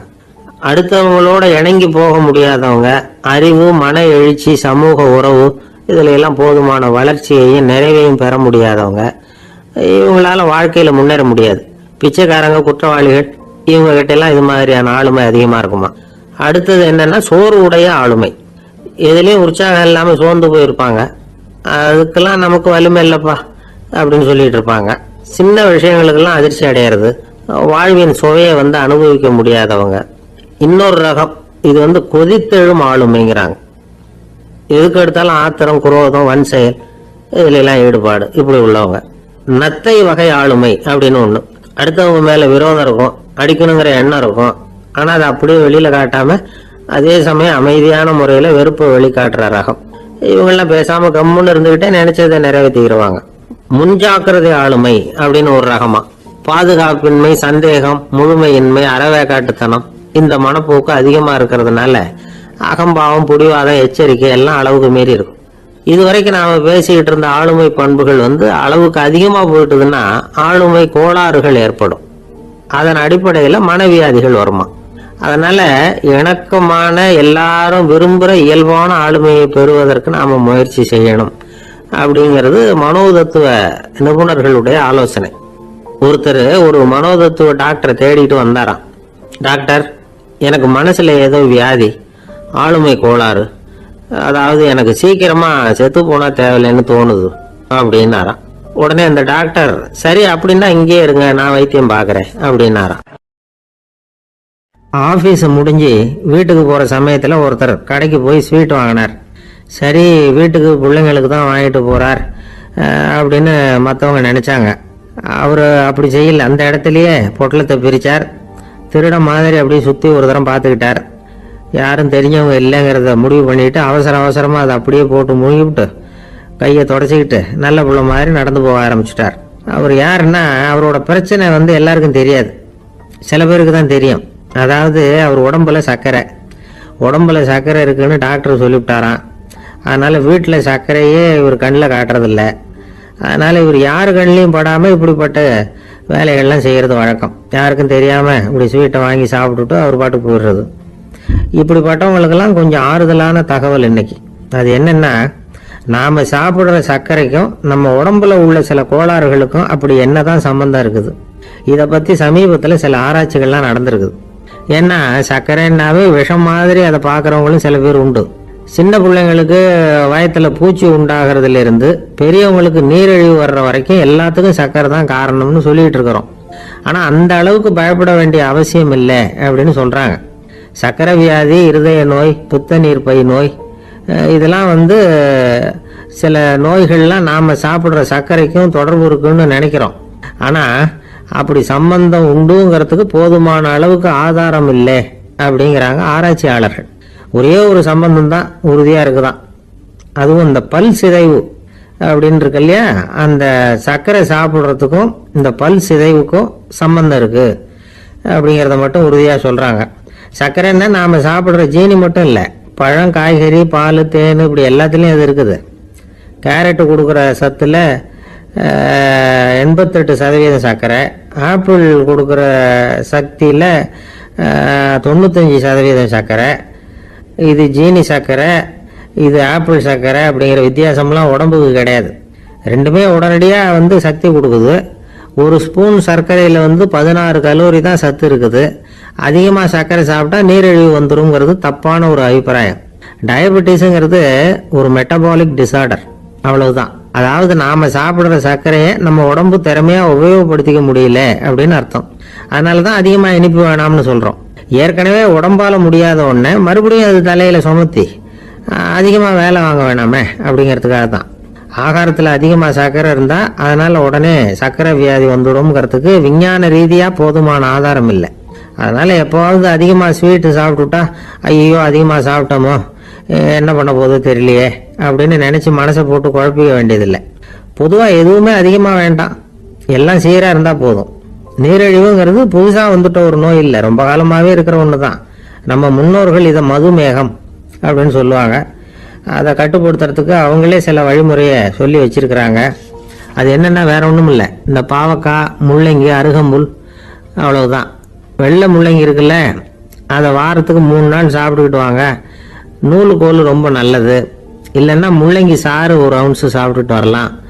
ரத்தத்தில் சேர்ற சர்க்கரை அளவு இதெல்லாம் கட்டுப்படுத்துது. சிறுநீரில் காணப்படுகிற சர்க்கரை அளவையும் சமநிலைப்படுத்துது. தினமும் ஆகாரத்தில் கோதுமை, கேழ்வரகு, வெந்தயம், கருவேப்பிலை, சோயாபீன்ஸ் எது கிடைக்குதோ சேர்த்துக்கலாம். இப்படிலாம் செஞ்சுட்டு வந்தால் அப்புறம் வீட்டுக்கு தெரியாமல் கடையில் போய் நின்றுக்கிட்டு ஸ்வீட் வாங்கி திருட்டுத்தனமாக சாப்பிட வேண்டிய அவசியமே உங்களுக்கு வராது. 2 ஆசாமிகள் கடற்கரையில் உட்காந்து சாவகாசமாக பேசிக்கிட்டு இருந்தாங்களாம். ஒருத்தர் சொன்னார், இன்னொருத்தருக்கு தெரியாம ஸ்வீட்டு சாப்பிட்றதே எப்பவும் இடைஞ்சல் தான் சார். நேற்றுக்கு பாருங்க அப்படிதான் சாப்பிட்டுக்கிட்டு இருந்தேன், வீட்டுக்காரி கண்ணில் போட்டுவிட்டுது, அதுக்கப்புறம் ஒரே ரகலையா போச்சு அப்படின்னாரா.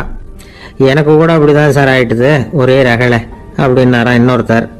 நீங்க சாப்பிட்டதும் உங்க வீட்டுக்காரங்க கண்ணில் போட்டுவிட்டுதா சார் அப்படின்னு கேட்டிருக்காரு இவர். அதுக்கு அவர் சொன்னாராம், அப்படி இல்லை சார், கடைக்காரர் கண்ணில் போட்டுவிட்டுதோ, நான் அவருக்கு தெரியாம அந்த ஸ்வீட்டை அவர் கடையிலேருந்து எடுத்திருந்தேன் அப்படின்னு விளக்கம் கொடுத்தாராம் இந்த ஆள். ஒருத்தர் முகத்தை தொங்க போட்டுக்கிட்டு ஒரு மாதிரியா வந்தார். என்ன விஷயம்னு விசாரிச்சேன்.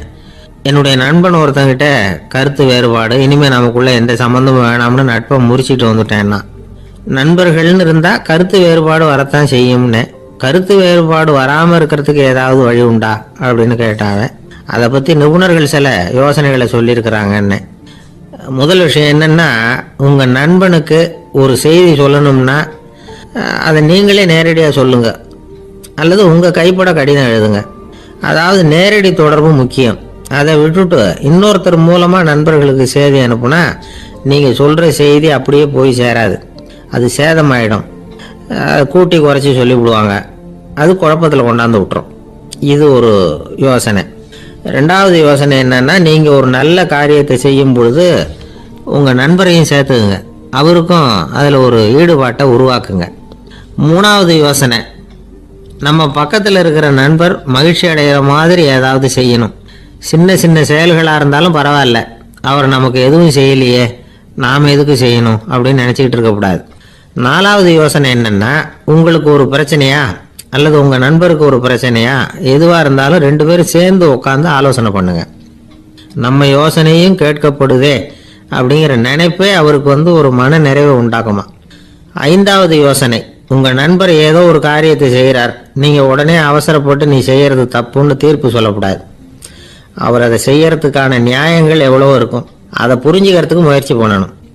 6வது யோசனை, உங்க நண்பர் என்ன சொன்னாலும் அதை பொறுமையா கேளுங்க. அவர் சொல்றதை புரிஞ்சுக்கணும், அவர் சொல்ல விரும்புறத புரிஞ்சுக்கணும், அவர் சொல்ல முடியாம தவிக்கிறதையும் புரிஞ்சுக்கணும்.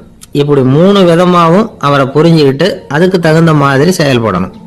7வது யோசனை என்னன்னா, உங்க நண்பர் உங்ககிட்ட ஏதோ ஒரு கருத்தை சொல்றார், அது உங்களுக்கு பிடிக்கல, அதுக்காக உடனே நீ சொல்றது சரியில்லை, நான் ஒத்துக்க மாட்டேன் அப்படின்னு எல்லாம் மறுத்துக்கிட்டு இருக்கக்கூடாது. அவர் சொல்றதை கேட்கணும், பொறுமையா சிந்திக்கணும், அதுக்கப்புறம் பதில் சொல்லணும். இப்படிலாம் நடந்துக்கிட்டா நண்பர்களுக்குள்ள கருத்து வேறுபாடு வர்றதுக்கு வாய்ப்பே இருக்காது அப்படின்னு வல்லுநர்கள் தொகுத்து சொல்லியிருக்கிறாங்க இந்த யோசனைகளை. எனக்கு தெரிஞ்ச சில நண்பர்கள் உண்டு, அவங்களுக்குள்ளேயும் கருத்து வேறுபாடுகள் வராமல் இருக்கிறதுக்கு சில நுட்பங்களை கையாளுறது உண்டு. ஒருத்தர் சொன்னார், அந்த டாக்டர் சின்ன வயசுலேருந்து என் கூட பழகினவர், நாங்கள் 2 பேரும் இணை பிரியாத நண்பர்கள். இருந்தாலும் எனக்கு உடம்பு சரியில்லைன்னு நான் அவர்கிட்ட வைத்தியம் பார்த்துக்க மாட்டேன் அப்படின்னார் ஒருத்தர். ஏன் அப்படின்னு கேட்டேன்.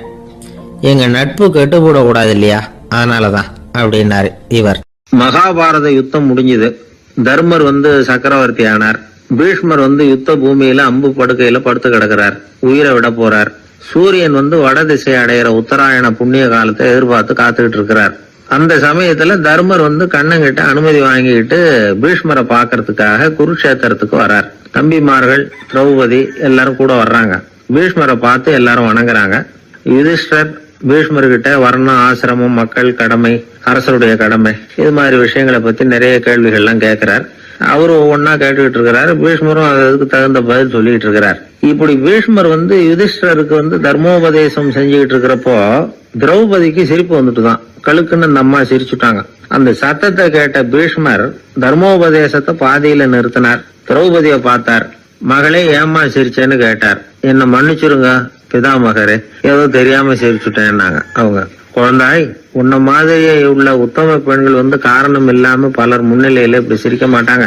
வெக்கப்படாம விஷயத்தை சொல்லுன்னாரு அவர். திரௌபதிக்கு வந்து கண் கலங்க ஆரம்பிச்சு. சுவாமி, நீங்க இப்போ இவ்வளவு தர்மோபதேசம் பண்ணிட்டு இருக்கிறீங்க, இத பாக்குறப்ப எனக்கு திடீர்னு ஒரு சந்தேகம் வந்துட்டுது. அதாவது இன்னைக்கு தர்மத்துக்கு இவ்வளவு சிறந்த விளக்கத்தை கொடுக்கிற இதே பிதாமகர் அன்னைக்கு கௌரவர் சபையில துச்சாதனன் என்ன மானபங்கப்படுத்த முயற்சி பண்ணினப்போ வாய் மூடி மௌனமா பாத்துக்கிட்டு சும்மா தானே இருந்தார். அந்த சமயத்துல இவ்வளவு ஞானத்தையும் எங்கே விட்டு வச்சிருந்தார்? ஒருவேளை அதுக்கப்புறம் தான் இந்த தர்ம விஷயங்களை எல்லாம் கத்துக்கிட்டாரா அப்படின்னு யோசிச்சுட்டு இருக்கிறேன். அப்படி யோசிச்சப்போதான் அந்த சிரிப்பு வந்துட்டுது. என்ன மன்னிச்சிருங்க அப்படின்னாங்களாம். பிதாமகர் இதுக்கு அமைதியா பதில் சொல்ல ஆரம்பிச்சார். குழந்தாய், உன்னோட கேள்வி நியாயமானதுதான். இதுல வந்து உன்னை நான் மன்னிக்கிறதுக்கு என்னமா இருக்கு? துரியோதனன் சபையில நான் இருந்தப்போ எனக்கு அந்த அறிவு இருக்கதான் செய்தது. ஆனா துஷ்டனான துரியோதனன் உணவை நான் இப்ப சாப்பிட்டுக்கிட்டு இருந்தேன். அவன் போட்ட சாப்பாட்டை சாப்பிட்டுக்கிட்டு இருந்தேன். அது காரணமா என்னுடைய அறிவு வந்து மழுங்கி போச்சு. நல்லது கெட்டதை பத்தி ஆலோசிக்க முடியாம போயிட்டுது.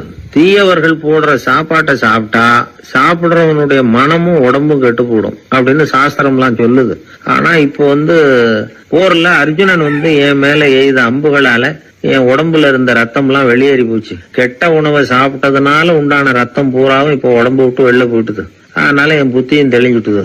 அதனாலதான் இப்போ இந்த அளவுக்கு தர்மத்தின் தத்துவங்களை சரியா எடுத்து சொல்ல முடிஞ்சது அப்படின்னு பீஷ்மர். இதுல இருந்து நாம தெரிஞ்சுக்க வேண்டியது என்னன்னா, யாரு சாப்பிட கூப்பிட்டாலும் உடனே முண்டி அடிச்சுக்கிட்டு கிளம்பி போய் முதல் பந்தியில உட்காந்துடக்கூடாது.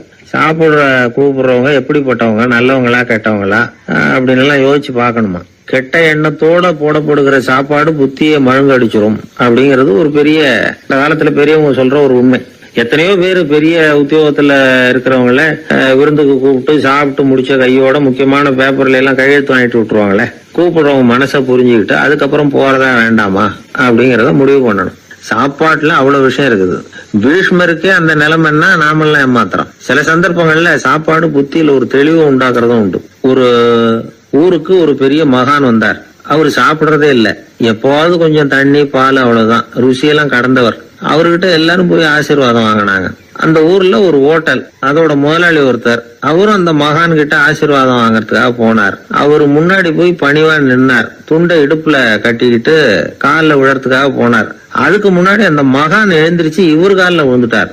ஹோட்டல் முதலாளி பதறி போயிட்டார். சுவாமி, என்ன இது அபச்சாரம், நீங்க தான் என்ன ஆசீர்வாதம் பண்ணணும்னார். அதுக்கு அந்த சாமியார் சொன்னார், அப்படி இல்லைங்க, நீங்க தான் என்ன ஆசீர்வாதம் பண்ணணும். ஏன்னா கொஞ்ச காலத்துக்கு முன்னாடி உங்க ஹோட்டல்ல தான் நான் வந்து அக்கௌண்ட் வச்சு சாப்பிட்டுக்கிட்டு இருந்தேன். இன்னைக்கு நான் ருசியெல்லாம் கடந்து வெறுத்து ஞானியா போறதுக்கு நீங்க தான் காரணம், உங்க சாப்பாடு தான் காரணம் அப்படின்னாரு. ஒரு திருடன் ஒரு வீட்டுல போய் திருடணும்னு திட்டம் போட்டான். இருட்டுனதும் போய் திருடணும். ஆனா ராத்திரி ஆனா வாசல் கதவை சாத்தி உள்பக்கம் தாழ்பால் போட்டுருவாங்களே, என்ன பண்றது, எப்படி வீட்டுக்குள்ள போறது? இவன் யோசனை பண்ண ஒரு முடிவுக்கு வந்தான். சரி, பகல் நேரத்திலேயே யாருக்கும் தெரியாம இந்த வீட்டுக்குள்ள நுழைஞ்சிருவோம். அங்க போய் எங்கேயாவது ஒளிஞ்சுக்குவோம்.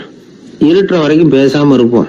ராத்திரி எல்லாரும் தூங்கினதுக்கு அப்புறம் நைஸா போய் பீரோவை திறந்து இருக்கிறது பூரா எடுத்துக்கிட்டு ஓடியாந்துடலாம் அப்படின்னு திட்டம் போட்டான்.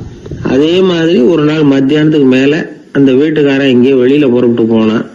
வீட்டுக்கார அம்மா அடுப்பங்கரையில என்னமோ சமைச்சுக்கிட்டு இருந்தாங்க. திருடன் பார்த்தான். இதுதான் சமயம்னு அந்த வீட்டுக்குள்ள மெதுவா நுழைஞ்சிட்டான். எங்க ஒளியலாம்னு பார்த்தா வலது பக்கம் ஒரு ரூம் இருந்தது. அங்க போனான்.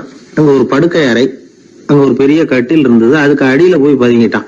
இருட்டுனது நம்ம வேலையை ஆரம்பிக்கலாம், அது வரைக்கும் பொறுமையா இருக்கணும் அப்படின்னு சொல்லி பேசாம வாயை மூடிட்டு கம்முன்னு இருக்கிறான். ரொம்ப நேரம் கழிச்சு வெளியில போயிருந்த வீட்டுக்காரன் திரும்பி வந்தான். சாப்பிட்டான். லைட்டை நிறுத்தி விட்டு படுத்துட்டான். அந்த அம்மாவும் வேலையெல்லாம் முடிச்சுட்டு வந்து படுத்துட்டாங்க. நடு ராத்திரி. விடி விளக்கு லேசா எரிஞ்சுகிட்டு இருக்கு. வீட்டுக்காரன் லேசா கண்ணை முடிச்சான். கட்லுக்கு நேரா எதிரில ஒரு கண்ணாடி. அதுல பாக்குறான், கட்லுக்கு கீழே ஒரு திருடன் ஒளிஞ்சு இருக்கிறது தெரிஞ்சு போச்சு. உடனே அவன் திருடன் திருடன்னு சத்தம் போடல, யோசனை பண்ணான். மேஜையில இருக்கிற கத்தி எடுத்து கையில வச்சுக்குவோமா அப்படின்னு யோசனை பண்ணான். இந்த சந்தர்ப்பத்துல கத்தியை உபயோகப்படுத்துறதை விட புத்தியை உபயோகப்படுத்துறது தான் சாமர்த்தியம் அப்படின்னு நினைச்சான். உடனே அது பிரகாரம் செயல்பட ஆரம்பிச்சிட்டான். என்ன பண்ணான் தெரியுமா? எதையும் வெளியில காட்டிக்காம ரொம்ப சர்வசாதாரணமா தன்னுடைய மனைவி கிட்ட பேச ஆரம்பிச்சான். மனைவியும் புத்திசாலி, அதனால அவங்களுக்கு தெரியும். அவங்களும் வீட்டுக்காரர் கேட்ட கேள்விக்கு பொருத்தமா பதில் சொல்ல ஆரம்பிச்சாங்க. இவன் கேட்டான், இத பாரு, நமக்கு குழந்தை பிறந்தா அதுக்கு கிருஷ்ணமூர்த்தின்னு தான் பேர் வைக்கணும் அப்படின்னா. அதெல்லாம் முடியாது. ஆம்பளை பிள்ளையா இருந்தா ஏகாம்பரம், பொம்பளை பிள்ளையா இருந்தா பங்கஜவல்லி, இதுதான் அவங்க மாமனார் மாமியார் பேர், அதுதான் வைக்கணும் அப்படின்னாங்க அந்த அம்மா. அதெல்லாம் முடியாது, நான் முடிவு பண்ணிவிட்டேன் கிருஷ்ணமூர்த்தின்னு கத்தனா அவன். இல்ல ஏகாம்பரம் பங்கஜவல்லின்னுது இந்த அம்மா. வாதம் முத்தி போச்சு. கிருஷ்ணமூர்த்தி கிருஷ்ணமூர்த்தி கிருஷ்ணமூர்த்தின்னா அவன், ஏகாம்பரம் பங்கஜவல்லி ஏகாம்பரம் பங்கஜவல்லின்னு இவங்க கத்துறாங்க. ஒரே சத்தமா போச்சு. இத கேட்டதும் பக்கத்து வீட்டுல இருந்தவங்க, எழுத்த வீட்டுல இருந்தவங்க எல்லாம் எழுந்திரிச்சு ஓடி வந்து இவங்க வீட்டு கதவை தட்ட ஆரம்பிச்சுட்டாங்க. தட தடன்னு. இவன் சாவகாசமா எழுந்திரிச்சு போய் கதவை திறந்தான். என்னங்க இந்த ராத்திரி வேலையில எங்களை எல்லாம் ஏன் கூப்பிட்டீங்க, யாருக்கு என்ன ஆச்சு அப்படின்னு கேட்டாங்க. கேட்டது யாருன்னா பக்கத்து வீட்டு கிருஷ்ணமூர்த்தி, எழுத்த வீட்டு ஏகாம்பரம் பங்கஜவல்லி எல்லாரும். அடடே, உங்களை கூப்பிடலீங்க, குழந்தைக்கு பேர் வைக்கிறது சம்பந்தமா எங்களுக்குள்ள சண்டை வந்துட்டுது, அதுதான் விஷயம். வேணும்னா இதை கட்டிலுக்கு அடியில ஒளிஞ்சிட்டு இருக்கிறானே ஒருத்தன், அவனை கூட கேட்டு பாருங்க, அவன் தான் இதுக்கு சாட்சி அப்படிங்கிறான் அந்த ஆளு. உடனே எல்லாரும் விஷயத்தை புரிஞ்சுக்கிட்டு திருடனை பிடிச்சி போலீஸ்ல ஒப்படைச்சிட்டாங்களாம். நெருக்கடியான நேரங்கள்ல பதறாம புத்திசாலித்தனமா செயல்படணுங்கிறத தெரிஞ்சுக்கிறதுக்காக இந்த கதை. புத்திசாலித்தனமா செயல்படுற ஒரு குடும்ப தலைவி இருக்காங்க. அவங்க என்ன செய்வாங்க தெரியுமா? எல்லாரும் ராத்திரி ஆனா வீட்டை உள்பக்கமா பூட்டி தானே படுப்பாங்க. ஆனா அந்த அம்மா என்ன பண்ணுவாங்கன்னா வீட்டை வெளிப்பக்கமா ஒரு பூட்டு பூட்டி விடுவாங்க. எழுத்த வீட்டுக்காரங்க கிட்ட சொல்லி தினமும் இப்படி பூட்டி விட சொல்றது பழக்கம். ஏங்க அப்படி செய்யறீங்க, திருடன் சுலபமா உள்ளே வந்துடக்கூடாதுங்கிறதுக்காகவா அப்படின்னு கேட்டாங்க. இல்லைங்க, சுலபமா வெளியில போயிடக்கூடாதுங்கிறதுக்காக அப்படின்னாங்க. என்னங்க சொல்றீங்க அப்படின்னு கேட்டாங்க. ஆமாங்க, இவருக்கு அந்த பழக்கம் உண்டு அப்படின்னு தன்னுடைய வீட்டுக்காரரை காட்டினாங்க. பக்கத்து வீடுகள் பத்திரமா இருக்கணுங்கிறதுக்காக தன்னுடைய வீட்டை பூட்டி வைக்கிறது ஒரு பெரிய விஷயம் தானே. பத்திரிகையில வர்ற செய்திகளை கூட நகைச்சுவையா சொல்றது உண்டு. அதாவது அதை நேரடியா சொன்னா வானொலியில அனுமதிக்க மாட்டாங்க சில விஷயங்களை. அது சின்னாருக்கு கௌரவ குறைச்சல், அது வேடிக்கை கலந்து நகைச்சுவோடு சொல்லும்போது அதை அனுமதிச்சிருவாங்க. அப்ப அந்த விசாரணை கமிஷன் அது நிறைய நடந்துகிட்டு இருந்தது. டெல்லியில இருந்து அமலாக்க பிரிவு அதிகாரிகள்லாம் வராங்க போறாங்கன்னு பத்திரிகையில அமர்க்கலப்பட்ட இடம். அந்த நேரம் நான் ஒரு ரேடியோவில் ஒரு செய்தியை தயார் பண்றோம். அப்ப என்ன பண்ணேன்னா, இது மாதிரி அந்த பத்திரிகை செய்தியை வச்சுக்கிட்டே ஒரு செய்தி சொன்னோம், இன்னொரு தகவல் சொல்லி. அதனால ஒருத்தன் தமிழ்நாட்டுல ஒரு ஆள், அவன் திடீர்னு கோடீஸ்வரன் ஆயிட்டான். நேற்று வரைக்கும் சாதாரணமா இருந்தாள், இன்னைக்கு கோடீஸ்வரன் ஆயிட்டான். டெல்லியில இருந்து 2 அதிகாரிகள் வராங்க, எப்படி அவன் பணம் சேர்த்தான்னு கண்டுபிடிக்கிறதுக்கு. அவனை கூப்பிட்டு 2 அதிகாரிகளை, எப்படிடா பணம் சேர்த்த? நான் ஒன்னும் தப்பான வழியில பணம் சேர்க்கல சார், நான் பந்தயம் கட்டியே பணக்காரன் ஆயிட்டேன். பந்தயம் கட்டி எப்படிடா பணக்காரன் ஆக முடியும் அப்படின்னா, நீங்க நம்புங்க சார், நான் பந்தயம் கட்டி தான் பணக்காரன், தப்பான வழியில சேரல சார். பந்தயம் கட்டி எப்படா கோடீஸ்வரன் ஆனே அப்படின்னா, நாங்க நம்ப முடியாதுன்றான் விசாரிக்க வந்தவன். அப்படின்னா உங்ககிட்டே ஒரு பந்தயம் கட்டட்டுமான்றான் விசாரிக்க வந்தவன்ட்டிய. என்னடா பந்தயம் அப்படின்னா, ஒண்ணுமில்ல சார், இது என் கண்ணு, இது என் பல்லு, என் கண்ணை என் பல்லாலேயே கடிக்கிறேன், எவ்வளவு பந்தயம். விசாரிக்க வந்தா 100 ரூபாய் எடுத்து வச்சான், இதை ப்ரூவ் பண்றான்னு. அப்படியே கண்ணை எடுத்துட்டான், அது பளிங்கு கண்ணு. ஏற்கனவே ஒரு கண்ணு பளிங்கு கண்ணு வச்சுனா எடுத்து கடிச்சு விட்டான். இது விசாரிக்க வந்தாலும் 100 ரூபாய் விட்டுட்டு நிக்கிறான். எப்படி பணம் சேர்த்தான்னு வந்தவன். உடனே இன்னொருத்தன், இவன்ட்ட என்னடா பேச்சு கொடுக்காரா, நம்ம பணம் தான் அங்க போயிட்டு இருக்கு, உனக்கு விசாரிக்க தெரியல, போடா நான் விசாரிக்கிறேன்னு அடுத்த வந்தான். அது நீ ஒழுங்கா சொல்றேன், எப்படிடா பணம் சேர்த்த சார், நீங்க கொஞ்சம் புத்திசாலியா தெரியுது அவரை விட, நீங்களாவது நம்புங்க சார், பந்தயம் கட்டி தான் பணம் சேர்த்தேன், நான் நம்ப முடியாது அப்படின்னா உங்ககிட்ட இன்னொரு பந்தயம் கட்டட்டுமா அப்படின்றான். வேண்டாம், அவனை ஏமாத்தி விட்டேன் ஆள வேண்டான்றான். இல்ல சார், அவரு ஏமாந்தது பொய் கண்ணு, பளிங்கு கண்ணுன்னு தெரியாது, ஏமாந்துட்டார். உங்ககிட்ட பந்தயம் கட்டது நெஜம் கண்ணு, இந்த பக்கம் பளிங்கு கண்ணு கிடையாது, நெஜம் கண்ணு, இதை பல்லால கடிக்கிறேன் அப்படின்னா அவன் ஒரு 100 ரூபாய் எடுத்து வச்சான். இவன் அப்படியே பல்செட்டை கேட்டினான் தனியா, அப்படியே கேட்டு கடிச்சு விட்டான். அதே விட்டுட்டான். இவன் உடனே 2 பேரும், இவன்கிட்ட பேச பேச நம்ம பணம் தான் அவன்கிட்ட போயிட்டு இருக்கு, இவன் எப்படி பணம் சேர்த்தான்னு கண்டுபிடிக்கிறதுக்கு டெல்லியில இருந்து வந்திருக்கோம், மேற்கொண்டு பேசாத, பேச பேச பந்தயம் கட்டுவான். திரும்பி போறதுக்கு ரயிலுக்கு டிக்கெட்டு சரியா இருக்கா பாடுறான்றான். அவன் கரெக்டா எண்ணி பார்த்து கரெக்டா இருக்குப்பா, மேற்கொண்டு பேசாத, அவன்கிட்ட நம்ம போயிடுவோம், போய் நம்ம அதிகாரிகிட்ட சொல்லிடுவோம்னு சொல்லி போயிட்டு வரேன் சார் அப்படின்னு சொல்லிட்டு மரியாதை போயிட்டாங்க. போய் டெல்லியில பெரிய அதிகாரிகிட்ட போய், சார் அவன்கிட்ட விசாரிச்சு பார்த்தோம் சார், தமிழ்நாட்டுல பந்தயம் கட்டி தான் பணம் சேர்த்தேன்னு சாதிக்கிறான், எங்ககிட்ட ஒரு 200 ரூபாய் வாங்கிட்டான் சார், அப்படின்னு அவருக்கு கோவம் வந்துட்டுது. இந்தியாவுக்கே தலைமை அதிகாரி, இதுக்காகவாடா நீங்க இருக்கீங்க? எத்தனை பேர் இருக்கீங்க உங்களை மாதிரி ஜூனியர் ஆபீசர்ஸ் நம்ம ஆபீஸ்ல இந்தியா பூரா விசாரிக்கிறதுக்கு? அப்படின்னா 30 பேர் இருக்கோம் சார். 30 பேருக்கு அனுபவம் பத்தாது, நான் இந்தியாவுக்கே தலைமை அதிகாரி, அனுபவம் ஜாஸ்தி, உங்களுக்கு ட்ரைனிங் கொடுக்கணும் எப்படி ஒருத்தரை விசாரிக்கிறதுன்னு. 30 பேரும் ஒரு ரூம்ல வந்து உட்காருங்க, ஒரு ஆள் போய் அந்த ஆள் தமிழ்நாட்டுல இருந்து இங்க கூப்பிட்டுட்டு வா, வர்ற வரைக்கும் அவன்கிட்ட பேசாதீங்க, பந்தயம் கட்டுவான், மெதுவா கொண்டு வந்து நிறுத்து அப்படின்னா ஒரு ஆள் வந்து ஸ்பெஷலா கூப்பிட்டு போட்டான். இது மாதிரி மேடையில நிறுத்திவிட்டு ஒரு தலைமை அதிகாரி 30 ஜூனியர் அதிகாரிகள் அவங்களுக்கு பயிற்சி கொடுக்குறார். இவனை பார்த்து, ஒழுங்கா சொல்லு, எப்படி பணம் சேர்த்த, நான் இந்தியாவுக்கே தலைமை அதிகாரி, என்கிட்ட உண்மையை ஒத்துக்கிட்டீங்கன்னா உன்னை அப்ரூவர் ஆக்கிடுவேன் அல்லது தண்டனையை குறைப்பேன், அந்த அதிகாரம்லாம் என்கிட்ட உண்டு, ஒழுங்கா சொல்லு அப்படிங்கிறார். அவன், சார் நீங்க இந்தியாவுக்கே தலைமை அதிகாரி, அனுபவம் ஜாஸ்தி, நீங்களாவது நம்புங்க சார், நான் பந்தயம் கட்டி தான் பணம் சேர்த்தேங்கிறான். இங்கேயே வந்து இப்படி சாதிக்கிறேன், உன்னை நம்ப முடியாதரா அப்படின்னா உங்ககிட்ட ஒரு பந்தயம் கட்டட்டுமா? நானா அவர்கிட்ட போய் வானண்டா என் ஆளை ஏமாத்தி விட்டேன் அப்படின்னா, இல்ல சார் அவங்க ஏமாந்தது என் உடம்ப பத்தின ரகசியம், என் கண்ணு பளிங்கு கண்ணுன்னு தெரியாது, நான் பல்செட்டு கட்டியிருந்தது தெரியாது, ஏமாந்துட்டாங்க. இப்ப நான் உங்ககிட்ட கட்டுற பந்தயம் உங்க உடம்ப பத்தின ரகசியம். என் உடம்புல என்னடா ரகசியம்? முதுகுல, உங்க முதுகுல 1 ரூபா அகலத்துக்கு கருப்பா ஒரு மச்சம் இருக்கு, உண்டா இல்லையானா? இல்லேன்னு தெரியும் அவருக்கு. இல்லடா நேத்து வரைக்கும் இல்ல சார், இப்ப இருக்குது மச்சம் அப்படின்னு உடனே 100 ரூபாய் எடுத்து வச்சார் அவர் தலைமை அதிகாரி. ஒரு 100 ரூபாய் வச்சு சட்டையை கட்டி காட்டுறாரு, மச்சம் இல்ல. இவன் தோத்துட்டான், இங்கிருந்து போனவன். உடனே 200 ரூபாய் எடுத்து வச்சுக்கிட்டு, தோழர்களே இப்படிதான் ஒருத்தரை விசாரிக்கணும், என்கிட்ட இவன் ஏமாந்துட்டான் பாருங்க, துருவி துருவி விசாரிக்கிறதுன்னு சொல்றாங்களே இதுதான் அப்படின்னு விளக்கம் கொடுத்தாரு. அப்போ இவன் மெதுவா ஆரம்பிச்சானா, சார் இந்த பந்தயத்துல உங்களுக்கு 200 ரூபாய் லாபம், ஆனா இதே பந்தயத்துல எனக்கு 2900 ரூபாய் லாபம் சார் அப்படின்னா. என்னடா பண்ண அப்படின்னு கேட்டிருக்காரு. உங்களுக்கு தெரியாம இந்த 30 பேர்கிட்டையும் தனித்தனியா ஒரு பந்தயம் கட்டியிருக்கேன். 30 பேர்கிட்ட என்னடா பந்தயம் கட்டினேன்? ஒண்ணும் இல்ல சார், உங்க எல்லாரும் முன்னாடியும் உங்க மேலதிகாரியை சட்டையை கேட்ட வைக்கிறேன், உங்களுக்கு பந்தயம் கட்டினேன். போயிட்டு பூரா எனக்கு 2900 ரூபாய் லாபம். அவரு பார்த்தா அதிர்ச்சி ஆயிட்டாரு.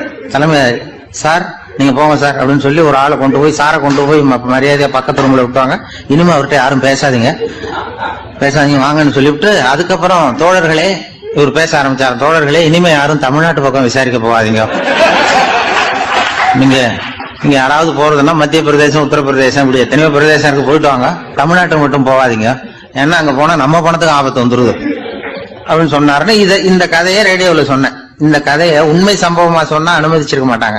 இந்த நகைச்சுவைக்கு உள்ள மரியாதை என்னன்னா, அது ஒரு கதை மாதிரி உண்டு பண்ணி இப்படி சொன்னதும், இதுல என்ன என்னுடைய விசேஷம்னா, இந்த ஸ்கிரிப்ட வாங்கிட்டு வர சொல்லி மந்திரியினுடைய பிஏ வந்தார். ஒரு மந்திரி அப்ப இருந்தவர், அவர் பிஏ அடிக்கடி வருவார். வந்து இந்த போன நேற்று முந்தா நாள் ரேடியோல சொன்ன அந்த இன்னொரு தகவல் காப்பி ஒண்ணு வாங்கிட்டு வா அப்படி இப்படின்னு கூப்பிடுவார். மேடையில பேசுறதுக்கு எங்களுக்கு தேவை, உபயோகப்படும்னு கேட்பார்.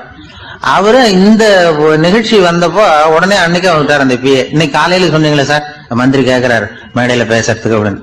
நான் அப்பதான் ஆச்சரியப்பட்டேன், பாருங்க இந்த நகைச்சுவைக்கு உள்ள மரியாதை. அவரே கேட்கிறார், சொல்லப்பட்டதே அவரை பத்தி தாங்கிறது தெரியாம அவரே எப்படி சொல்ல, அதுதான் சிரிப்புக்குள்ள மரியாதைங்கிறது.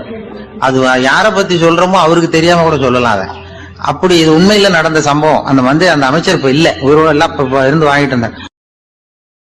ஒரு ஊர்ல ஒருத்தர் இருந்தான். ஏதோ ஒரு சின்ன அலுவலகத்துல வேலை பார்த்துக்கிட்டு இருந்தான். ரொம்ப ஏழை. வர்ற கொஞ்சம் வருமானத்தை வச்சு வாழ்க்கையை ஓட்டிக்கிட்டு இருந்தான். ஒரு நாள் தெரு வழியா அவன் நடந்து வந்துகிட்டு இருக்கிறான். தெருவில் ஒரு காசு கிடந்தது. அதை பார்த்துட்டான். அது குனிஞ்சு எடுத்தான். அது ஒரு பழங்கால காசு. அந்த காசு நடுவில் ஒரு துளை இருந்தது. அதாவது துளையிட்ட நாணயம். பழங்காலத்தில் புழக்கத்தில் இருந்த ஒரு நாணயம் அது. துளையிட்ட நாணயம் கிடைச்சதுன்னா ரொம்ப நல்லது, அது அதிர்ஷ்டம் அப்படின்னு ஒரு நம்பிக்கை உண்டு. இவன் கையில் அது கிடைச்சதும் ரொம்ப சந்தோஷப்பட்டான். இனிமே என்னுடைய கஷ்டம்லாம் தீரப்போகுது, அதிர்ஷ்டம் என்னை தேடி வரும், நான் பணக்காரன் ஆயிடுவேன் அப்படின்னு சொல்லிட்டு அந்த காசை தன்னுடைய கோட்டு பையில பத்திரமா போட்டு வச்சுக்கிட்டான். அடிக்கடி அதை தொட்டு பார்த்துக்கிறது உண்டு, வெளியில் எடுக்க மாட்டான். இப்படியே கொஞ்ச காலம் ஆச்சு. அதுக்கப்புறம் என்னாச்சு தெரியுமா? நிஜமாவே அதிர்ஷ்டம் அவனை தேடி வர ஆரம்பிச்சுட்டுது. செல்வம் வந்து குவிஞ்சுது. பணம், பதவி, புகழ் எல்லாம் வந்து சேர்ந்தது. சமூகத்தில் அவன் ஒரு பெரிய மனுஷன் ஆயிட்டான். எல்லாரும் அவனை பாராட்டினாங்க. அவன் எதை தொட்டாலும் வெற்றி, எல்லாம் அந்த காசோட மகிமை அப்படின்னு அவன் மனசுக்குள்ள நினைச்சுக்கிட்டான். தினமும் காலையில் அந்த கோட்டை போட்டுக்கிட்டு தான் வெளியில் கிளம்புவான். புறப்படுறதுக்கு முன்னாடி கோட்டு பாக்கெட்டை தொட்டு பார்த்துக்குவான், உள்ள காசு இருக்கா அப்படிங்கிறத உறுதிப்படுத்திக்குவான். அதுக்கப்புறம் தான் வெளியில் கிளம்புவான். இப்படியே பல வருஷம் ஓடி போச்சு. ஒரு நாள் அவனுக்கு அந்த ஆசை வந்துட்டுது. அதாவது அந்த துளையிட்ட நாணயத்தை எடுத்து கண்ணால பார்க்கணும் அப்படின்னு. காலையில சாப்பிட்டுக்கிட்டு இருந்தான்.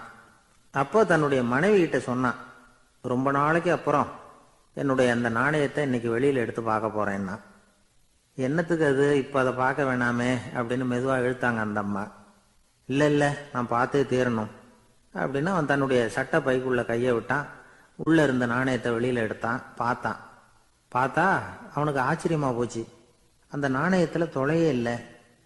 என்ன ஆச்சு அப்படின்னு சொல்லி அவன் ரொம்ப குழம்பி போயிட்டான்.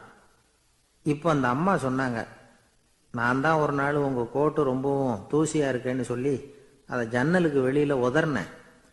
உள்ள இருந்த அந்த காசு அப்ப எனக்கு தெரியாது, ஞாபகத்துல இல்லை. அது தெருவில் விழுந்துட்டது போல இருக்கு. அதுக்கப்புறம் எவ்வளவோ தேடி பார்த்தேன், கிடைக்கல. அதுக்குள்ள அதை யாரோ எடுத்துட்டு போயிட்டாங்க போல இருக்கு. அது இல்லைங்கிறது உங்களுக்கு தெரிஞ்சா வருத்தமா இருக்குமேங்கிறதுக்காக நான் தான் வேற ஒரு நாணயத்தை எடுத்து சட்டை பைக்குள்ள வச்சுட்டேன் அப்படின்னு விவரத்தை சொன்னாங்க அந்த அம்மா. இது எப்போ நடந்ததுன்னு கேட்டான். உங்களுக்கு அந்த காசு கிடைச்சதே அன்னைக்கு மறுநாளே இது நடந்து போச்சு அப்படின்னாங்களாம். இதை கொஞ்சம் யோசனை பண்ணி பாருங்க. அவனுக்கு அதிர்ஷ்டத்தை கொடுத்தது அந்த நாணயம் இல்லை, அவனுடைய நம்பிக்கை, அதாவது தன்னம்பிக்கை. அதுதான் வேலை செஞ்சிருக்கு. இதுல இருந்து நாம தெரிஞ்சுக்க வேண்டியது என்னன்னா, வாழ்க்கையில முன்னேற நினைக்கிறவங்களுக்கு தன்னம்பிக்கை ரொம்ப முக்கியம். அது இல்லைன்னா முன்னேற முடியாது. ஒருத்தன் சொன்னானா, நான் எப்பவுமே என்னதான் சார் நம்புவேன், மற்றவங்கள நம்ப மாட்டேன். நேற்றுக்கு பாருங்க, திடீர்னு 10 பேர் என்ன அடிக்க வந்துட்டாங்க, நான் ஒருத்தனாவே அதை சமாளிச்சேன் அப்படின்றான் ரொம்ப பெருமையா. அது எப்படின்னு கேட்டாங்களாம். ஒரே ஓட்டமா அங்கிருந்து ஓடி வந்துட்டேன் அப்படின்னு நானா. ஒரு ஊர்ல ஒருத்தர் இருந்தார், ரொம்ப நல்லவர். யாருக்காவது ஏதாவது கொடுத்துக்கிட்டே இருப்பார், கொடையாளி. தினமும் யாராவது ஒருத்தருக்கு ஏதாவது கொடுக்கலன்னா அவருக்கு தூக்கம் வராது, அப்படி ஒரு பழக்கம். அது மட்டும் இல்லை, அவர் கொடுக்கறது அடுத்தவங்களுக்கு தெரியாது, அவ்வளவு ரகசியமா அதை கொடுப்பார். வலது கை கொடுக்கறது இடது கைக்கு தெரியக்கூடாதுன்னு சொல்லுவாங்கல்ல, அது மாதிரி அவர். ஒரு நாள் ராத்திரி அவர் ஏற்கனவே தயாரா கட்டி வச்சிருந்த பணம் முடிச்ச கையில் எடுத்துக்கிட்டு வீட்டை விட்டு வெளியில வந்தார். தெருவில் இறங்கி நடந்தார். இன்னைக்கு யாருக்கு தர்மம் செய்யறது அப்படின்னு யோசனை பண்ணிக்கிட்டே இருட்டில் நடந்து வந்துகிட்டு இருக்கிறார். யாரோ ஒருத்தர் எதிரில் வர்றது மாதிரி தெரிஞ்சுது. உடனே அவர் கிட்ட போனார். தன்கிட்ட இருந்த பணம் முடிச்ச அவசரமா அவர் கையில திணிச்சுட்டு திரும்பி வந்துட்டார். அப்பாடா, ஒரு வழியா யாருக்கும் தெரியாம இன்னைக்கு தர்மம் பண்ணியாச்சு அப்படிங்கிற மகிழ்ச்சி, மன நிறைவு அவர் முகத்துல. நிம்மதியா தூங்கினார். அப்புறம் எழுந்திரிச்சார். மறுநாள் காலையில ஊரு பூரா ஒரே பேச்சு. என்ன பேச்சுன்னா, நேத்து ராத்திரி ஒரு திருடன் கையில யாரோ பணத்தை கொடுத்துட்டு போயிருக்கிறாங்க அப்படின்னு எல்லாரும் பேசிக்கிட்டு இருக்கிறாங்க. இதை கேள்விப்பட்டதும் அந்த பெரியவருக்கு ரொம்ப வருத்தமா போச்சு. அடடா, போயும் ஒரு திருடனுக்காக உதவி பண்ணியிருக்கிறோம், பிரயோஜனம் இல்லாம போயிட்டுதே அப்படின்னு நினைச்சார். சரி, இன்னைக்கும் யாருக்காவது உதவி பண்ணணும் அப்படின்னு முடிவு பண்ணினார். ராத்திரி நேரம் வந்தது. இவர் வழக்கம் போல தெருவில் இறங்கி நடந்தார். கையில பணம் முடிச்சு. எதிரில் ஒரு பெண் உருவம் மங்கலா தெரிஞ்சது. இவர் உடனே அந்த பெண் கிட்ட பணத்தை கொடுத்துட்டு திருப்தியா திரும்பி வந்துட்டார். மறுநாள் காலையில ஊர் பூரா என்ன பேசிக்கிட்டாங்க தெரியுமா? நேற்று ராத்திரி நெறி தவறி நடக்கிற ஒரு பெண்ணின் கையில யாரோ வச்சுட்டு போயிருக்கிறாங்க அப்படின்னு எல்லாரும் பேசிக்கிறாங்க. அடடா, இன்னைக்கும் தவறுதலா நடந்து போச்சு அப்படின்னு ஒரு வருத்தப்பட்டார். இருக்கட்டும், இன்னைக்கும் ஏதாவது தர்மம் பண்ணுவோம் அப்படின்னு நினைச்சுக்கிட்டாரு. 3வது நாள் ராத்திரியும் புறப்பட்டார். இப்பவும் எதிரில் ஒருத்தர் வந்தார். இவர் பணத்தை கொடுத்தார், திரும்பி வந்துட்டார். மறுநாள் மக்கள் என்ன பேசிக்கிட்டாங்கன்னா, நேற்று ராத்திரி ஒரு செல்வந்தர் கையில யாரோ பணத்தை கொடுத்துட்டு போயிருக்கிறாங்க அப்படின்னு பேசிக்கிட்டாங்களாம். அவருக்கு ரொம்ப வருத்தமா போயிட்டுது. என்ன இது, தினம் இப்படி ஆகிட்டு இருக்குதே அப்படின்னு நினைச்சுக்கிட்டே படுத்து தூங்கினார். அன்னைக்கு ராத்திரி ஒரு கனவு. அந்த கனவுல இறைவன் வந்து சொன்னாராம், இதோ பாருப்பா, நீ கொடுத்த தர்மம் வீணா போயிடல. உன்கிட்ட பணம் வாங்கின அந்த திருடன் திருந்திட்டான், அந்த பொண்ணும் திருந்திட்டா, அந்த செல்வந்தனும் கொடையாளி ஆயிட்டான், எல்லாருக்கும் உதவி பண்ண ஆரம்பிச்சுட்டான் அப்படின்னு சொன்னாராம். இந்த கதையை சொன்னவர் யாருன்னா நபிகள் நாயகம். இதுல உள்ள கருத்து என்னன்னா, நல்ல மனசோட தர்மம் பண்ணுனா அது வீணா போறதில்லை. இன்னொரு கருத்து, தர்மம் வந்து தன்னை மட்டும் அல்ல, அடுத்தவங்களையும் தீமையிலிருந்து காப்பாற்றும். இதுதான் நாம புரிஞ்சுக்க வேண்டியது. இந்த காலத்திலேயும் இது மாதிரி சில சம்பவங்கள் நடக்கிறது உண்டு. ஒரு பெரியவர் இருட்டில் நடந்து வந்துகிட்டு இருந்தாரு. எதிரில் வந்த ஒருத்தன் வலு கட்டாயமாக இவர் கையை பிடிச்சி ஒரு பண முடிப்பை கொடுத்து வச்சுக்க சொல்லிவிட்டு விலகி போயிட்டான். பெரியவருக்கு ஆச்சரியம், இந்த காலத்துலேயும் இப்படி வலது கை கொடுக்கறது இடது கைக்கு தெரியக்கூடாதுன்னு நினைக்கிற கொடையாளிகள் உண்டு போல இருக்கு அப்படின்னு யோசனை பண்ணிக்கிட்டே நடந்தார். கொஞ்சம் தூரம் போயிருப்பாரு, அதுக்குள்ளே அதே ஆள் திரும்பி வந்தான். கொடுத்த பண முடிப்பை திருப்பி கொடுங்க அப்படின்னு கேட்டு வாங்கிட்டான். இவருக்கு ஒன்றும் புரியல. ஏன் இப்படி பண்ணுறேன்னார். அது ஒன்றும் இல்லைங்க, கொஞ்ச நேரம் இதை உங்ககிட்ட கொடுத்து வச்சிருந்தேன் அவ்வளவுதான் அப்படின்னா. ஏன்னு கேட்டார். என்னை பின்னாடி போலீஸ் தேடிக்கிட்டு வந்துக்கிட்டு இருக்குது, அதுதான் அப்படி பண்ணேன். இப்போ போயிட்டு இனிமேல் ஒன்றும் பயமில்லை அப்படின்னு சொல்லிவிட்டு அவன் பாட்டுக்கு நடந்து போகிறான். ஜெருசலேம் அங்கே உள்ள ஒரு தேவாலயம், அதில் உள்ள பலிபீடத்தின் முன்னாடி ஒரு பெட்டி உண்டு. அது காணிக்கை பெட்டி. ஆலயத்துக்கு வர்றவங்க பிரார்த்தனை பண்ணிவிட்டு திரும்பி போகிற சமயத்தில் அந்த பெட்டியில் காணிக்கை போடுவாங்க. அவங்களால எவ்வளவு முடியுமோ அவ்வளவு போடுறது வழக்கம். அவங்கவுங்க வசதிக்கு தகுந்த மாதிரி போடுவாங்க. வசதி உள்ளவங்களாக இருந்தாலும் சரி, வசதியே இல்லாத வறியவர்களாக இருந்தாலும் சரி, ஆலய காணிக்கை பெட்டியில் காசு போடுறது அவங்களுக்கு ரொம்ப பெருமையான ஒரு செயல். ஒரு சமயம் இயேசு தம்முடைய சீடர்களோடு அந்த ஆலயத்துக்கு வரார். அங்கே உட்காந்து ரொம்ப நேரம் வழிபாடு பண்ணிட்டு இருக்கிறார். சீடர்களும் அந்த ஜபத்தில் கலந்துக்கிட்டாங்க. வழிபாடு முடிஞ்சுது. இயேசு உட்காந்துருக்கிறார். காணிக்கை பெட்டியில் காசு போடுறவங்கள கவனிக்கிறார். சீடர்களும் அதையே கவனிச்சுக்கிட்டு இருக்கிறாங்க. ரொம்ப பேர் வரிசையாக வந்தாங்க. அவங்களால முடிஞ்ச அளவுக்கு காசு போட்டுட்டு அவங்க பாட்டுக்கு போய்கிட்டு இருக்கிறாங்க. வசதியானவங்க நிறைய பேர் வந்தாங்க. அதுக்கு மத்தியில் வயசான ஒரு அம்மா, அவங்களும் வந்து காசு போட்டுட்டு போகிறாங்க. இப்போ இயேசு தன்னுடைய சீடர்கள் பக்கம் திரும்பினார். ஒரு கேள்வி கேட்டார். இப்போ இந்த காணிக்கை பெட்டியில் நிறைய பேர் வந்து காசு போட்டுட்டு போகிறத நீங்கள் கவனிச்சிங்க. இன்னைக்கு இந்த காணிக்கை பெட்டியில் ரொம்பவும் அதிகமாக காசு போட்டது யார் அப்படின்னு கேட்டார். முதல்ல வந்தார ஒரு பெரிய மனுஷன், அவர் தான் அதிகமாக போட்டார் அப்படின்னார் ஒருத்தர்.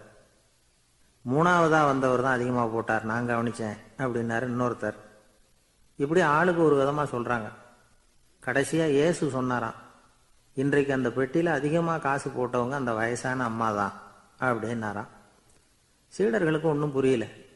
அந்த அம்மா ரொம்ப ஏழையாச்சே, அவங்க எப்படி அதிகமாக காணிக்கை செலுத்த முடியும் அப்படிங்கிறது அவங்க சந்தேகம். இயேசு விளக்குனார். நிறைய பேர் வந்தாங்க, நிறையவே காசுகள் போட்டாங்க, அது உண்மைதான். ஆனாலும் அந்த அம்மா என்ன பண்ணாங்க கவனிச்சிங்களா? வந்தாங்க, தன்னுடைய காசு பையை திறந்தாங்க, அப்படியே கொட்டுனாங்க. அதில் இருந்தது ரெண்டு காசுகள் தான். அந்த 2 காசும் காணிக்கை பெட்டியில் விழுந்துட்டுது. மற்றவங்கள்லாம் தங்கள்கிட்ட இருந்த செல்வத்தின் ஒரு சிறு பகுதியை எடுத்து பெட்டியில் போட்டாங்க. ஆனால் இந்த அம்மா தன்கிட்ட என்ன இருந்ததோ அதை அப்படியே போட்டுட்டாங்க. தன்னுடைய பிழைப்புக்காக வச்சிருந்த அவ்வளவையும் இழக்கிறதுக்கு தயாராயிட்டாங்க. அவ்வளவு தாராள மனசு அவங்களுக்கு. அதனால அவங்க செலுத்தின காணிக்கை தான் அளவில் அதிகம் அப்படின்னார். விலை மதிப்பில்லாத முத்து புதையல் ஒருத்தனுக்கு கிடைக்க போகுதுன்னு வச்சுக்கோங்க. அதன் மதிப்பை உணர்ந்தவன் என்ன பண்ணுவான்? அதை அடையறதுக்காக தன்கிட்ட இருக்கிற எதையும் கொடுக்கறதுக்கு தயாரா இருப்பான் இல்லையா? அது மாதிரி தான் இதுவும் அப்படின்னார். உலக மதிப்பீடுகளை துரும்பா தூசியா மதிச்சு அதையெல்லாம் உதறி விடுகிறவன் இறையருள் அப்படிங்கிற இணையில்லாத செல்வத்தை பெறுகிறான் அப்படிங்கிறது இதுல உள்ள கருத்து. இறைவனுக்காக இழப்பதுன்னா துன்பப்படுகிறவர்களுக்காக, ஏழைகளுக்காக, ஏதுமற்றவர்களுக்காக இழப்பது அப்படின்னு அர்த்தம். உங்கள் அயலானுக்கு நீங்கள் என்ன உதவி செய்தாலும் அதை எனக்கே செய்கிறீர்கள் அப்படின்னு இயேசு சொல்லியிருக்கிறார். அடுத்தவங்களுக்கு உதவணுங்கிற குணம் இன்னைக்கு ரொம்ப குறைஞ்சி போச்சு. ஒருத்தன் வாழைப்பழத்தோல் வழுக்கி கீழே விழுந்துட்டான். பக்கத்தில் இருந்த நண்பன் உடனே இவனை தூக்கிக்கிட்டு போய் ஆஸ்பத்திரியில் சேர்த்துட்டான். அதுக்கப்புறம் சொன்னான், நீ அந்த வாழைப்பழத்தோலில் காலை வைக்க போகிறத முன்னாடியே நான் கவனிச்சுட்டேன் அப்படின்னானா. அப்படின்னா அப்போவே நீ எனக்கு உதவி செஞ்சுருக்கலாமே அப்படின்னானா அவன். நான் டாக்டருக்கு உதவலாம்னு நினச்சிட்டேன் அப்படின்னா இவன். ஒரு ஊரில் ஒரு மன்னர் இருந்தார். ஒரு நாள் அவருடைய அரசவைக்கு ஒரு ஓவியன் வந்தான்.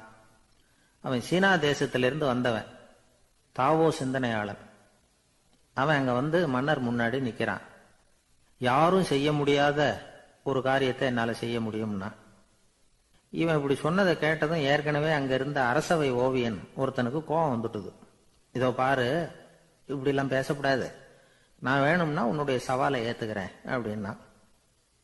நாம் 2 பேரும் ஓவியம் தீட்டுவோம், அதை பார்த்துட்டு நம்ம 2 பேர்ல யாரு சிறந்த ஓவியன் அப்படிங்கிறத மன்னரே தீர்மானம் செய்யட்டும், என்ன சொல்ற அப்படின்னு கேட்டான் அவன். அவனும் சரின்னு ஒத்துக்கிட்டான். போட்டி ஆரம்பமாச்சு. அரசர் அவங்களுக்கு 2 சுவர்களை ஒதுக்கி கொடுத்தார். 6 மாச காலம் அவகாசம் கொடுத்தார். 2 ஓவியர்களும் அவங்கவங்க வேலையை ஆரம்பிச்சாங்க. இரவு பகலா வேலை செய்ய ஆரம்பிச்சுட்டாங்க. 6 மாசம் முடிஞ்சது. அரசர் வந்து பார்த்தார். முதல்ல தன்னுடைய அரசவை ஓவியர் தீட்டி இருந்த ஓவியத்தை பார்த்தார்.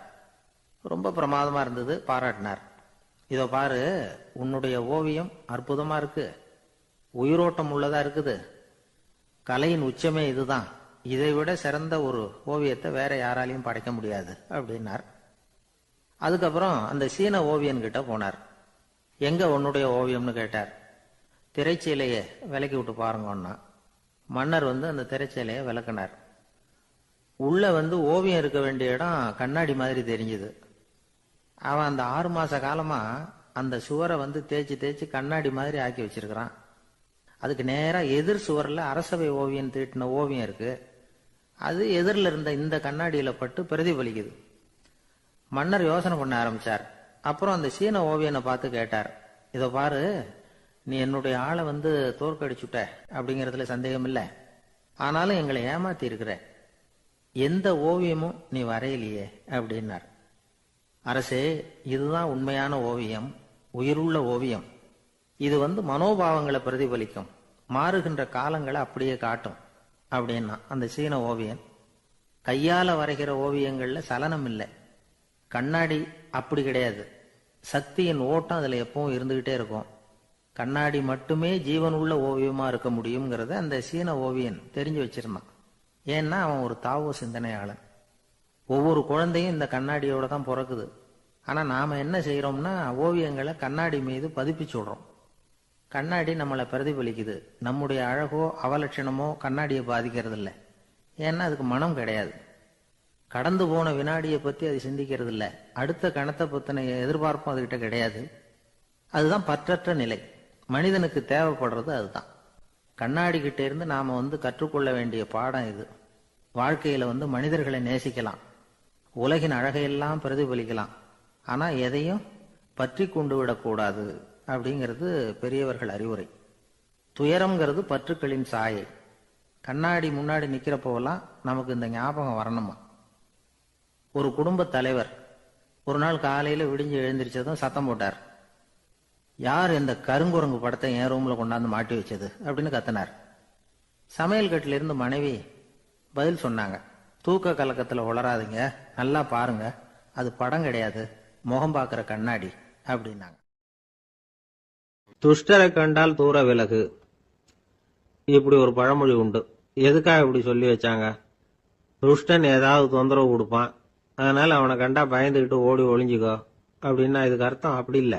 ஒரு துஷ்டன் கிட்ட நெருங்கி போறோம்னு வச்சுக்கோங்க, அவன் நமக்கு கெடுதலான ஆலோசனைகள் எதையும் சொல்லலாம், அல்லது அவன் தீய உணர்வுகள் உள்ளவனா இருக்கலாம், அல்லது தீய செயல்கள் செய்யக்கூடியவனா இருக்கலாம், அல்லது தீய நட்புனால அவன் ஏற்கனவே கெட்டு போனவனா கூட இருக்கலாம்.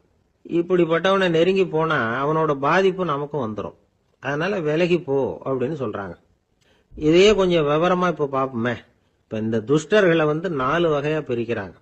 இந்த 4 வகைக்கும் உதாரணம் வேணும்னா வேற எங்கேயும் போக வேண்டியதில்லை, மகாபாரதத்தை பார்த்தாவே போதும். அதுல இந்த 4 வகையான தீயோரும் வர்றாங்க. முதல் வகைக்கு உதாரணம் சகுனி. இவன் மனசுல எப்பவும் தீய எண்ணங்கள் தான் நிறைஞ்சி இருக்கும்.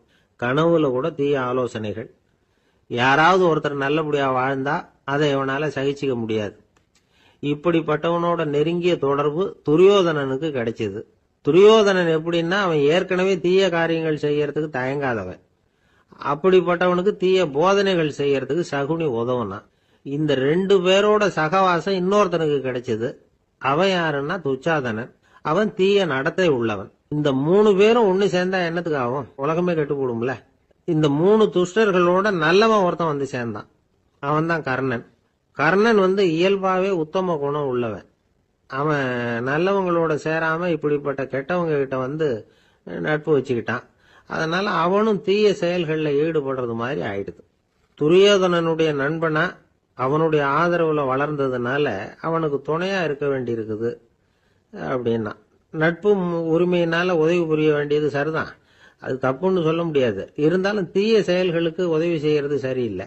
புத்தி பலம் புஜ பலம் எல்லாம் இருந்தா கூட தெய்வ பலம் இல்லைன்னா ஜெயிக்க முடியாது. கர்ணன் மகா வீரன், இருந்தாலும் கடைசியில் அவங்க கதி என்னாச்சு? அவங்ககிட்ட எல்லா நல்ல குணங்களும் இருந்தது, இருந்தாலும் ஏன் இப்படி ஆச்சு? தீயவர்களுடைய சேர்க்கை தான் காரணம். அவங்களோட சேர்ந்ததுனால இவனையும் அப்படியே நினைக்க ஆரம்பிச்சுட்டாங்கல்ல. 4 வகை துஷ்டர்கள்ல இவனும் ஒரு வகை அப்படின்னு சொல்ல ஆரம்பிச்சிட்டாங்க.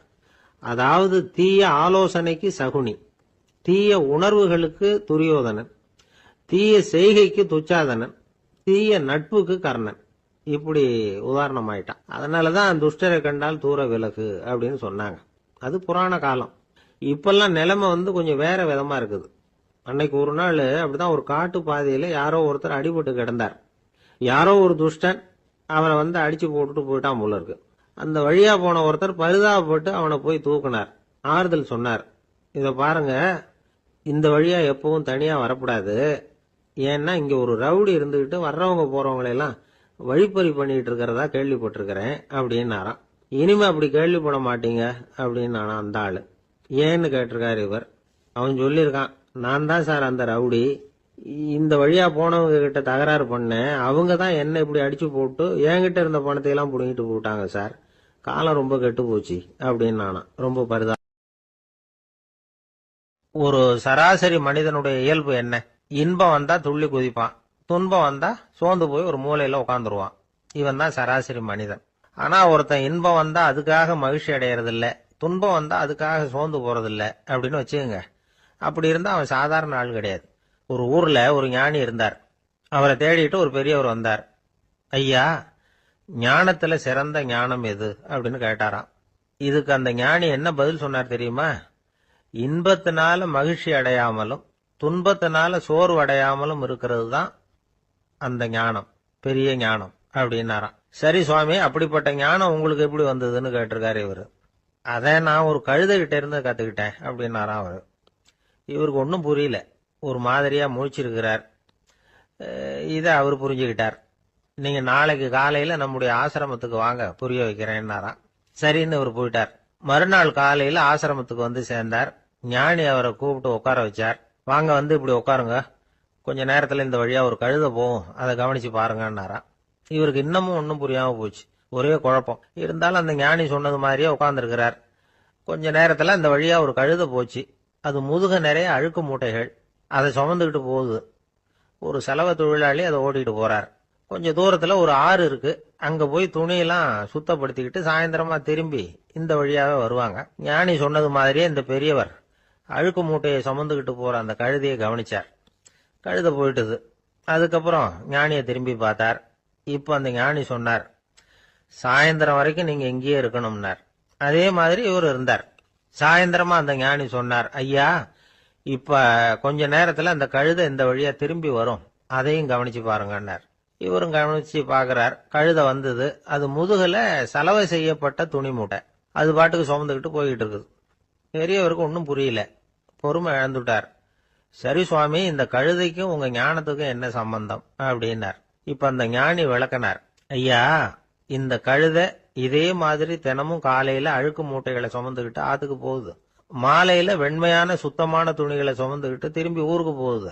காலையில இது போகும் பொழுது முதுகுல அழுக்கு மூட்டைகளை சுமந்துக்கிட்டு போறோமேங்கிற வருத்தமும் அதுக்கு கிடையாது.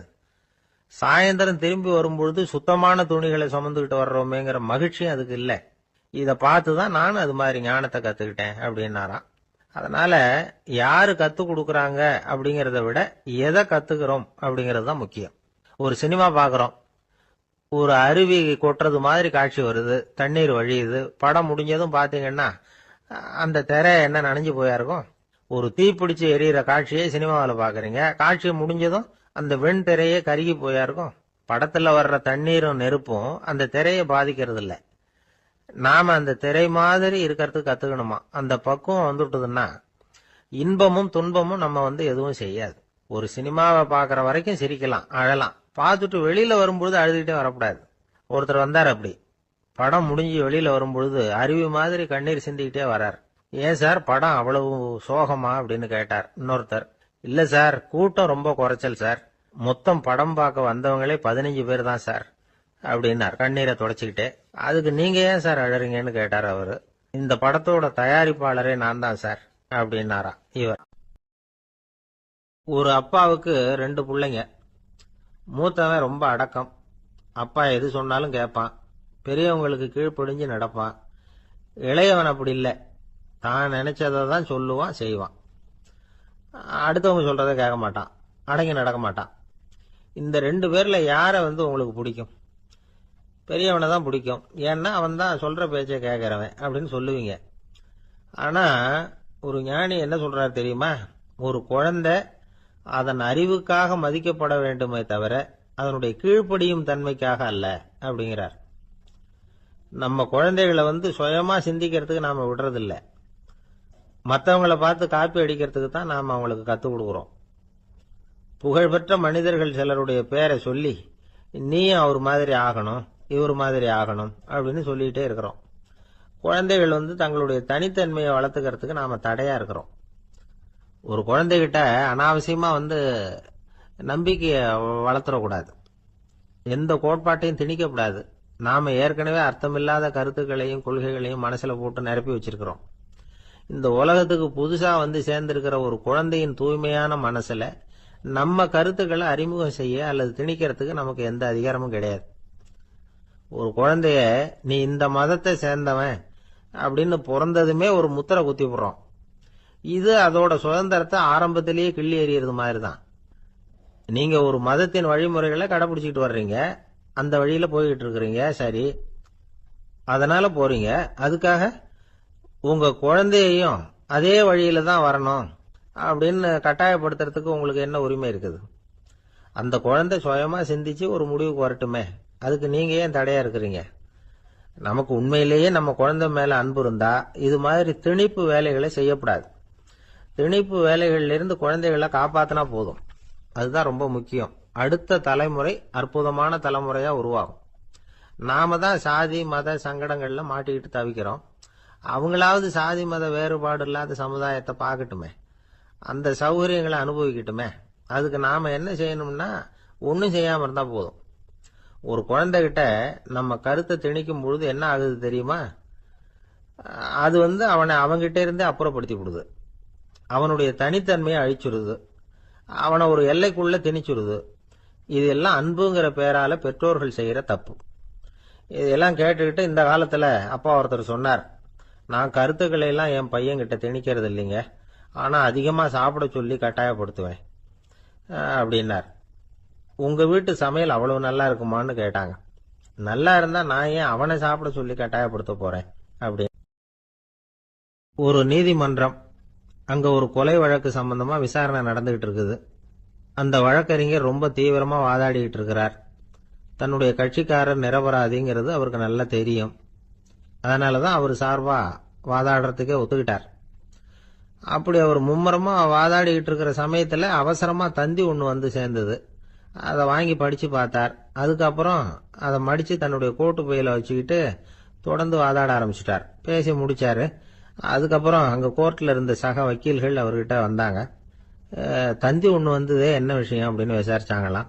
அப்போ அவர் சொல்லியிருக்கிறார், ஊர்ல சிகிச்சைக்காக போயிருந்த என்னுடைய மனைவி இறந்து போனதா தந்தி வந்திருக்குது அப்படின்னாராம். மற்ற வக்கீல்களுக்கு அதிர்ச்சி.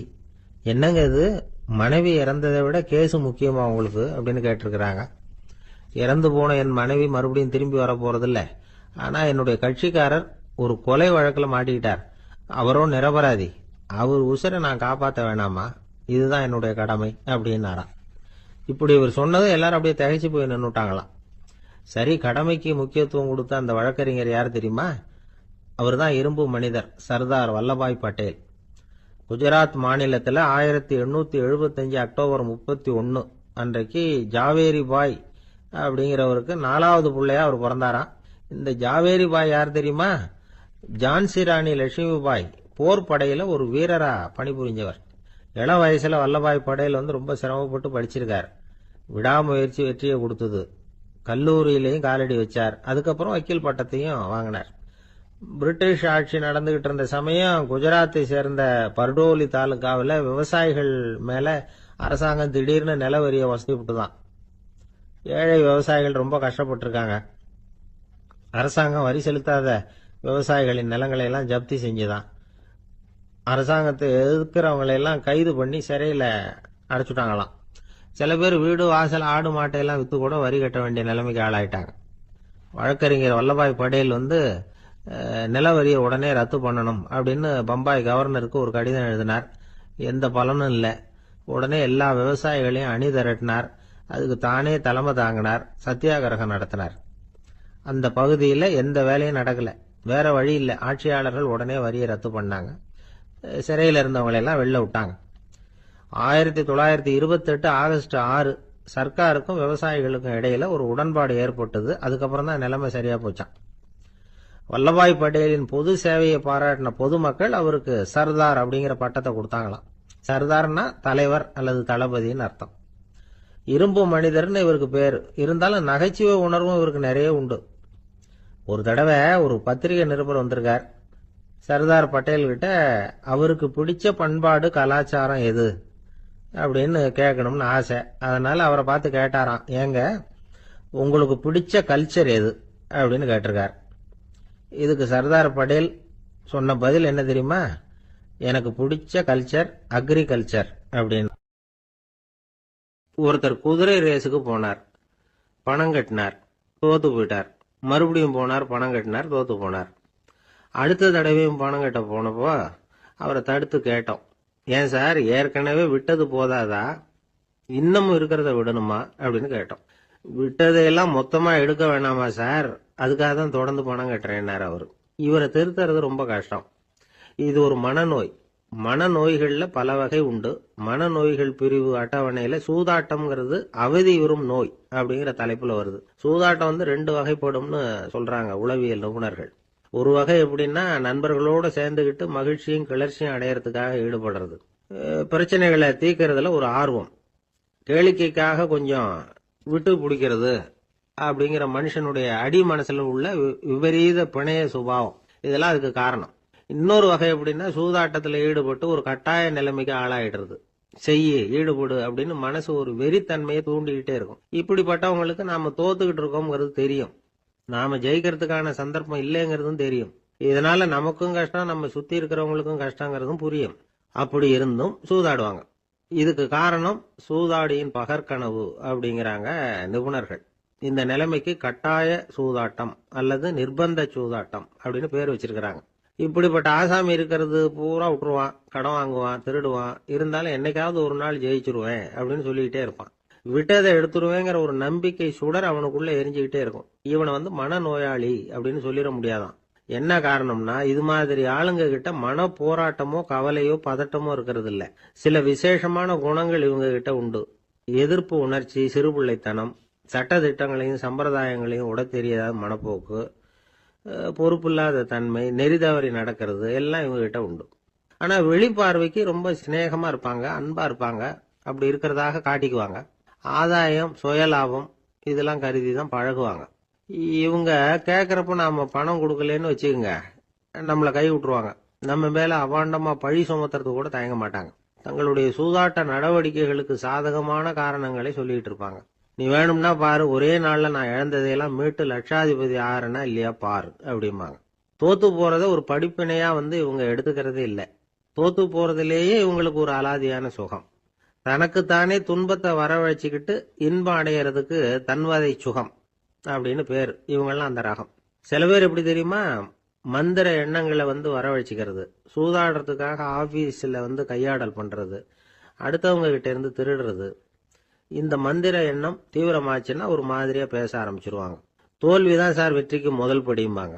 தன்னால பகடக்காய்களையும் குதிரை ஓட்டிகளையும், அதாவது இந்த ஜாக்கிகள், அதெல்லாம் கட்டுப்படுத்த முடியுங்கிற பித்து நிலைக்கு இவங்கெல்லாம் தள்ளப்பட்டுருவாங்க. சில சூதாடிகள் ஆராய்ச்சி பார்த்ததுல என்ன தெரிய வந்தது தெரியுமா, அவங்க எல்லாம் குழந்தை பருவத்துல அன்புக்காக ஏங்கினவங்களாம், புறக்கணிக்கப்பட்டவங்களாம், உதவிகளை பெற முடியாதவங்க, இப்படி எல்லாம் இருந்திருக்கிறாங்க. இவங்க வளர வளர மத்தவங்க சௌகரியம் பற்றி அக்கறை இல்லாதவங்களா ஆயிடுறாங்க. அதிர்ஷ்ட தேவதை தன்னோட இருக்கிறாங்க அப்படிங்கிற அசையாத நம்பிக்கை இவங்களுக்கு. இவங்களை திருத்துறது ரொம்ப கஷ்டம். அதனால பந்தயம், சூதாட்டம் இது மாதிரியான விஷயங்களை விட்டு விலகியே இருக்கிறது தான் நமக்கு நல்லது. ஒரு ஆள் சொன்னான், என்னுடைய குதிரை வேகமா ஓடுறதுக்கு என்ன வழி அப்படின்னு கால்நடை மருத்துவர்கிட்ட யோசனை கேட்டேன். அவர் ஒரு பாட்டில் நிறைய மாத்திரைகளை கொடுத்து தினம் 2 மாத்திரை வீதமா கொடுக்க சொன்னார். முதல் நாள் 2 மாத்திரையை கொடுத்துட்டு அது மேலே ஏறி உட்கார்றதுக்கு போனேன். அவ்வளவுதான். அதுக்குள்ள அது அம்பு மாதிரி பாஞ்சு ஓடி போச்சு. நான் இன்னும் உட்காரவே இல்லை, அதுக்குள்ள பாஞ்சு ஓடி போச்சு அப்படின்னா. அடடா, அப்புறம் நீங்க என்ன பண்ணீங்க அப்படின்னு கேட்டாங்க. என்ன பண்றது, மீதி மாத்திரை பூராவே நான் முழுங்கி விட்டு அதுக்கப்புறம் துரத்தி பிடிச்சி அது மேலே ஏறி உட்கார்ந்தேன் அப்படின்னா அவன். ஒரு ஊர்ல ஒரு மன்னன் இருந்தான், கொடுங்கோல் மன்னன். நிறைய தொந்தரவு பண்ணிட்டு இருந்தான். அவன் ஒரு தடவை என்ன பண்ணான் தெரியுமா? ஒரு தப்பும் பண்ணாத ஒரு இளைஞனை பிடிச்சி ஜெயிலில் அடைச்சுட்டான். அந்த பையனோட சொந்தக்காரங்கள்லாம் ராஜா கிட்ட போனாங்க. அவன் ஒரு தவறும் பண்ணல, அவனை விடுதலை பண்ணுங்க அப்படின்னு கெஞ்சி கேட்டுக்கிட்டாங்க. மன்னன் யோசனை பண்ணான். அந்த இளைஞனை கூப்பிட்டுக்கிட்டு வர சொன்னான். அவனை கொண்டாந்து ராஜா முன்னாடி நிறுத்தினாங்க. இதை பாருப்பா, உன்னை நான் விடுதலை பண்ணுவேன், ஆனா ஒரு கண்டிஷன். அந்த நிபந்தனையை நீ நிறைவேற்றினா உனக்கு விடுதலை அப்படின்னா மன்னன். சரின்னு ஒத்துக்கிட்டான் பையன். மன்னன் கண்டிஷன் என்னங்கிறத சொன்னான். உங்ககிட்ட ஒரு செம்மறி ஆட்டை கொடுக்க போறேன். 1 மாசத்துக்கு அதுக்கு தேவையான தீனியையும் கொடுக்க போறேன். 1 மாசம் கழிச்சு அந்த ஆட்டை எடை போட்டு பார்ப்பேன். அந்த ஆட்டின் எடை கொஞ்சம் கூட கூடி இருக்கக்கூடாது. எடை கூடி இருந்தா உனக்கு விடுதலை கிடையாது. என்ன சொல்ற அப்படின்னா. பையனுக்கு ஒன்றும் புரியல, பயமா போட்டுது. குழம்பிக்கிட்டே நின்றுகிட்டு இருக்கிறான். சரி, ஒரு நாள் டைம் தரேன், நல்லா யோசனை பண்ணி பார்த்துட்டு நாளைக்கு உன் முடிவை சொல்லு அப்படின்னா மன்னன். பையன் கவலையோட வெளியில வந்தான். அங்க ஒரு பெரியவர் நின்றுகிட்டு இருந்தார். அவர்கிட்ட விஷயத்த சொன்னான். அந்த பெரியவர் இந்த பையனுக்கு காதோட காதா ஒரு வழியை சொல்லி கொடுத்தார். அதை கேட்டதும் பையன் மறுபடியும் மன்னன் முன்னாடி நின்னா. உங்க நிபந்தனையை ஏத்துக்கிறேன்னு சொன்னான். மன்னன் ஒரு ஆட்டுக்குட்டியையும் அதுக்கு 1 மாசத்துக்கு தேவைப்படுற தீவனத்தையும் கொடுக்கும்படியா உத்தரவு போட்டான். கொடுத்தாங்க, ஓடிட்டு போயிட்டான். 1 மாசம் தினமும் தவறாம அந்த தீவனத்தை ஆட்டுக்குட்டிக்கு போட்டுக்கிட்டு இருக்கிறான். 1 மாசம் கழிச்சு அந்த ஆட்டை அரண்மனைக்கு ஓட்டிட்டு போனான். மன்னன் அதை எடை போட்டு பார்க்கறான். எடை கூடவே இல்லை, அப்படியே தான் இருக்குது. உடனே போட்ட நிபந்தனைப்படி அந்த இளைஞனை விடுதலை பண்ணிவிட்டான். சரி, ஆட்டுக்கு எடை கூடாம இருக்கிறதுக்கு அந்த பெரியவர் சொல்லி கொடுத்த யோசனை என்ன அப்படின்னா, அது வேற ஒண்ணும் இல்ல. அந்த ஆட்டுக்கு எதிரில் அது கண்ணுல படுற மாதிரி ஒரு ஓநாயை கட்டி போட சொன்னார். அவ்வளவுதான். ஆட்டுக்கு ஓநாய்ங்கிறது பிறவி பகை. ஓநாயை பார்த்தா ஆடு நடுங்க ஆரம்பிச்சிரும், அவ்வளவு பயம். தினமும் அந்த ஆடு பயந்துகிட்டே தீனி சாப்பிடுது, எடை கூடல. அதுதான் ரகசியம். இது சின்ன பிள்ளைங்களுக்கான ஒரு கதை. இதுல இருந்து தெரிஞ்சுக்க வேண்டிய உண்மை என்னன்னா, நாமெல்லாம் சாப்பிடுறப்ப மனசும் உடம்பும் அமைதியா இருக்கணும். அப்பதான் அது உடம்புல ஒட்டும். அவசரத்திலையும் பயத்திலையும் சாப்பிட்டா அது சரியா ஜீரணம் ஆகாது. இன்னொரு ராஜா இருந்தார். அவரும் ஒரு இளைஞனை ஜெயிலில் அடைச்சு விட்டார். விடுதலை பண்ணணும்னா ஒரு கண்டிஷன்னாரு. என்னன்னு கேட்டான். ஒரு ஆட்டுக்குட்டியை அவன் முன்னாடி கொண்டாந்து நிறுத்துவேன், நீ அதுகிட்ட ஒரு கேள்வி கேட்கணும், அதுக்கு சரியான பதிலை சொல்லணும். அப்படி செஞ்சுட்டா உனக்கு விடுதலைன்னார். இளைஞன் யோசனை பண்ணி பார்த்தான். சரின்னு ஒத்துக்கிட்டான். அது பிரகாரமே ஆட்டுக்குட்டிய பதில் சொல்ல வச்சுட்டான். என்ன நடந்தது தெரியுமா? ஆட்டுக்குட்டியை கொண்டாந்து நிறுத்தினாங்க. இவன் மெதுவா அதுகிட்ட போனான். அது காதுகிட்ட போய் ஏப்ரலுக்கு அடுத்த மாசம் என்ன மாசம்னு கேட்டான். அது உடனே மேன்னு கத்திச்சு. இவன் விடுதலை ஆயிட்டான். இந்த உலகமே ஒரு நாடக மேடை, நாம எல்லாரும் நடிகர்கள். இது ஞானிகள் சொல்றது. இது ஒரு பக்கம் இருக்கட்டும். இந்த உலகத்துக்குள்ள எத்தனையோ நாடக மேடைகள், எத்தனையோ நடிகர்கள், எத்தனையோ நாடகங்கள். இதெல்லாம் எப்படி ஆரம்பமாச்சு? அதுதான் இன்னைக்கு தகவல்.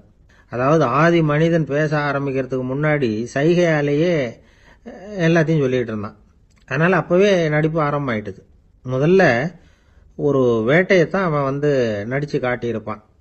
இவன் எப்படி போனான், எதிரில் மிருகம் எப்படி வந்தது, அதோட எப்படி சண்டை போட்டான், எப்படி அடிச்சு கொண்டுகிட்டு வந்தான், இதை அப்படியே மற்றவங்களுக்கு நடிச்சு காட்டியிருப்பான். ஏன்னா மொழி கிடையாது.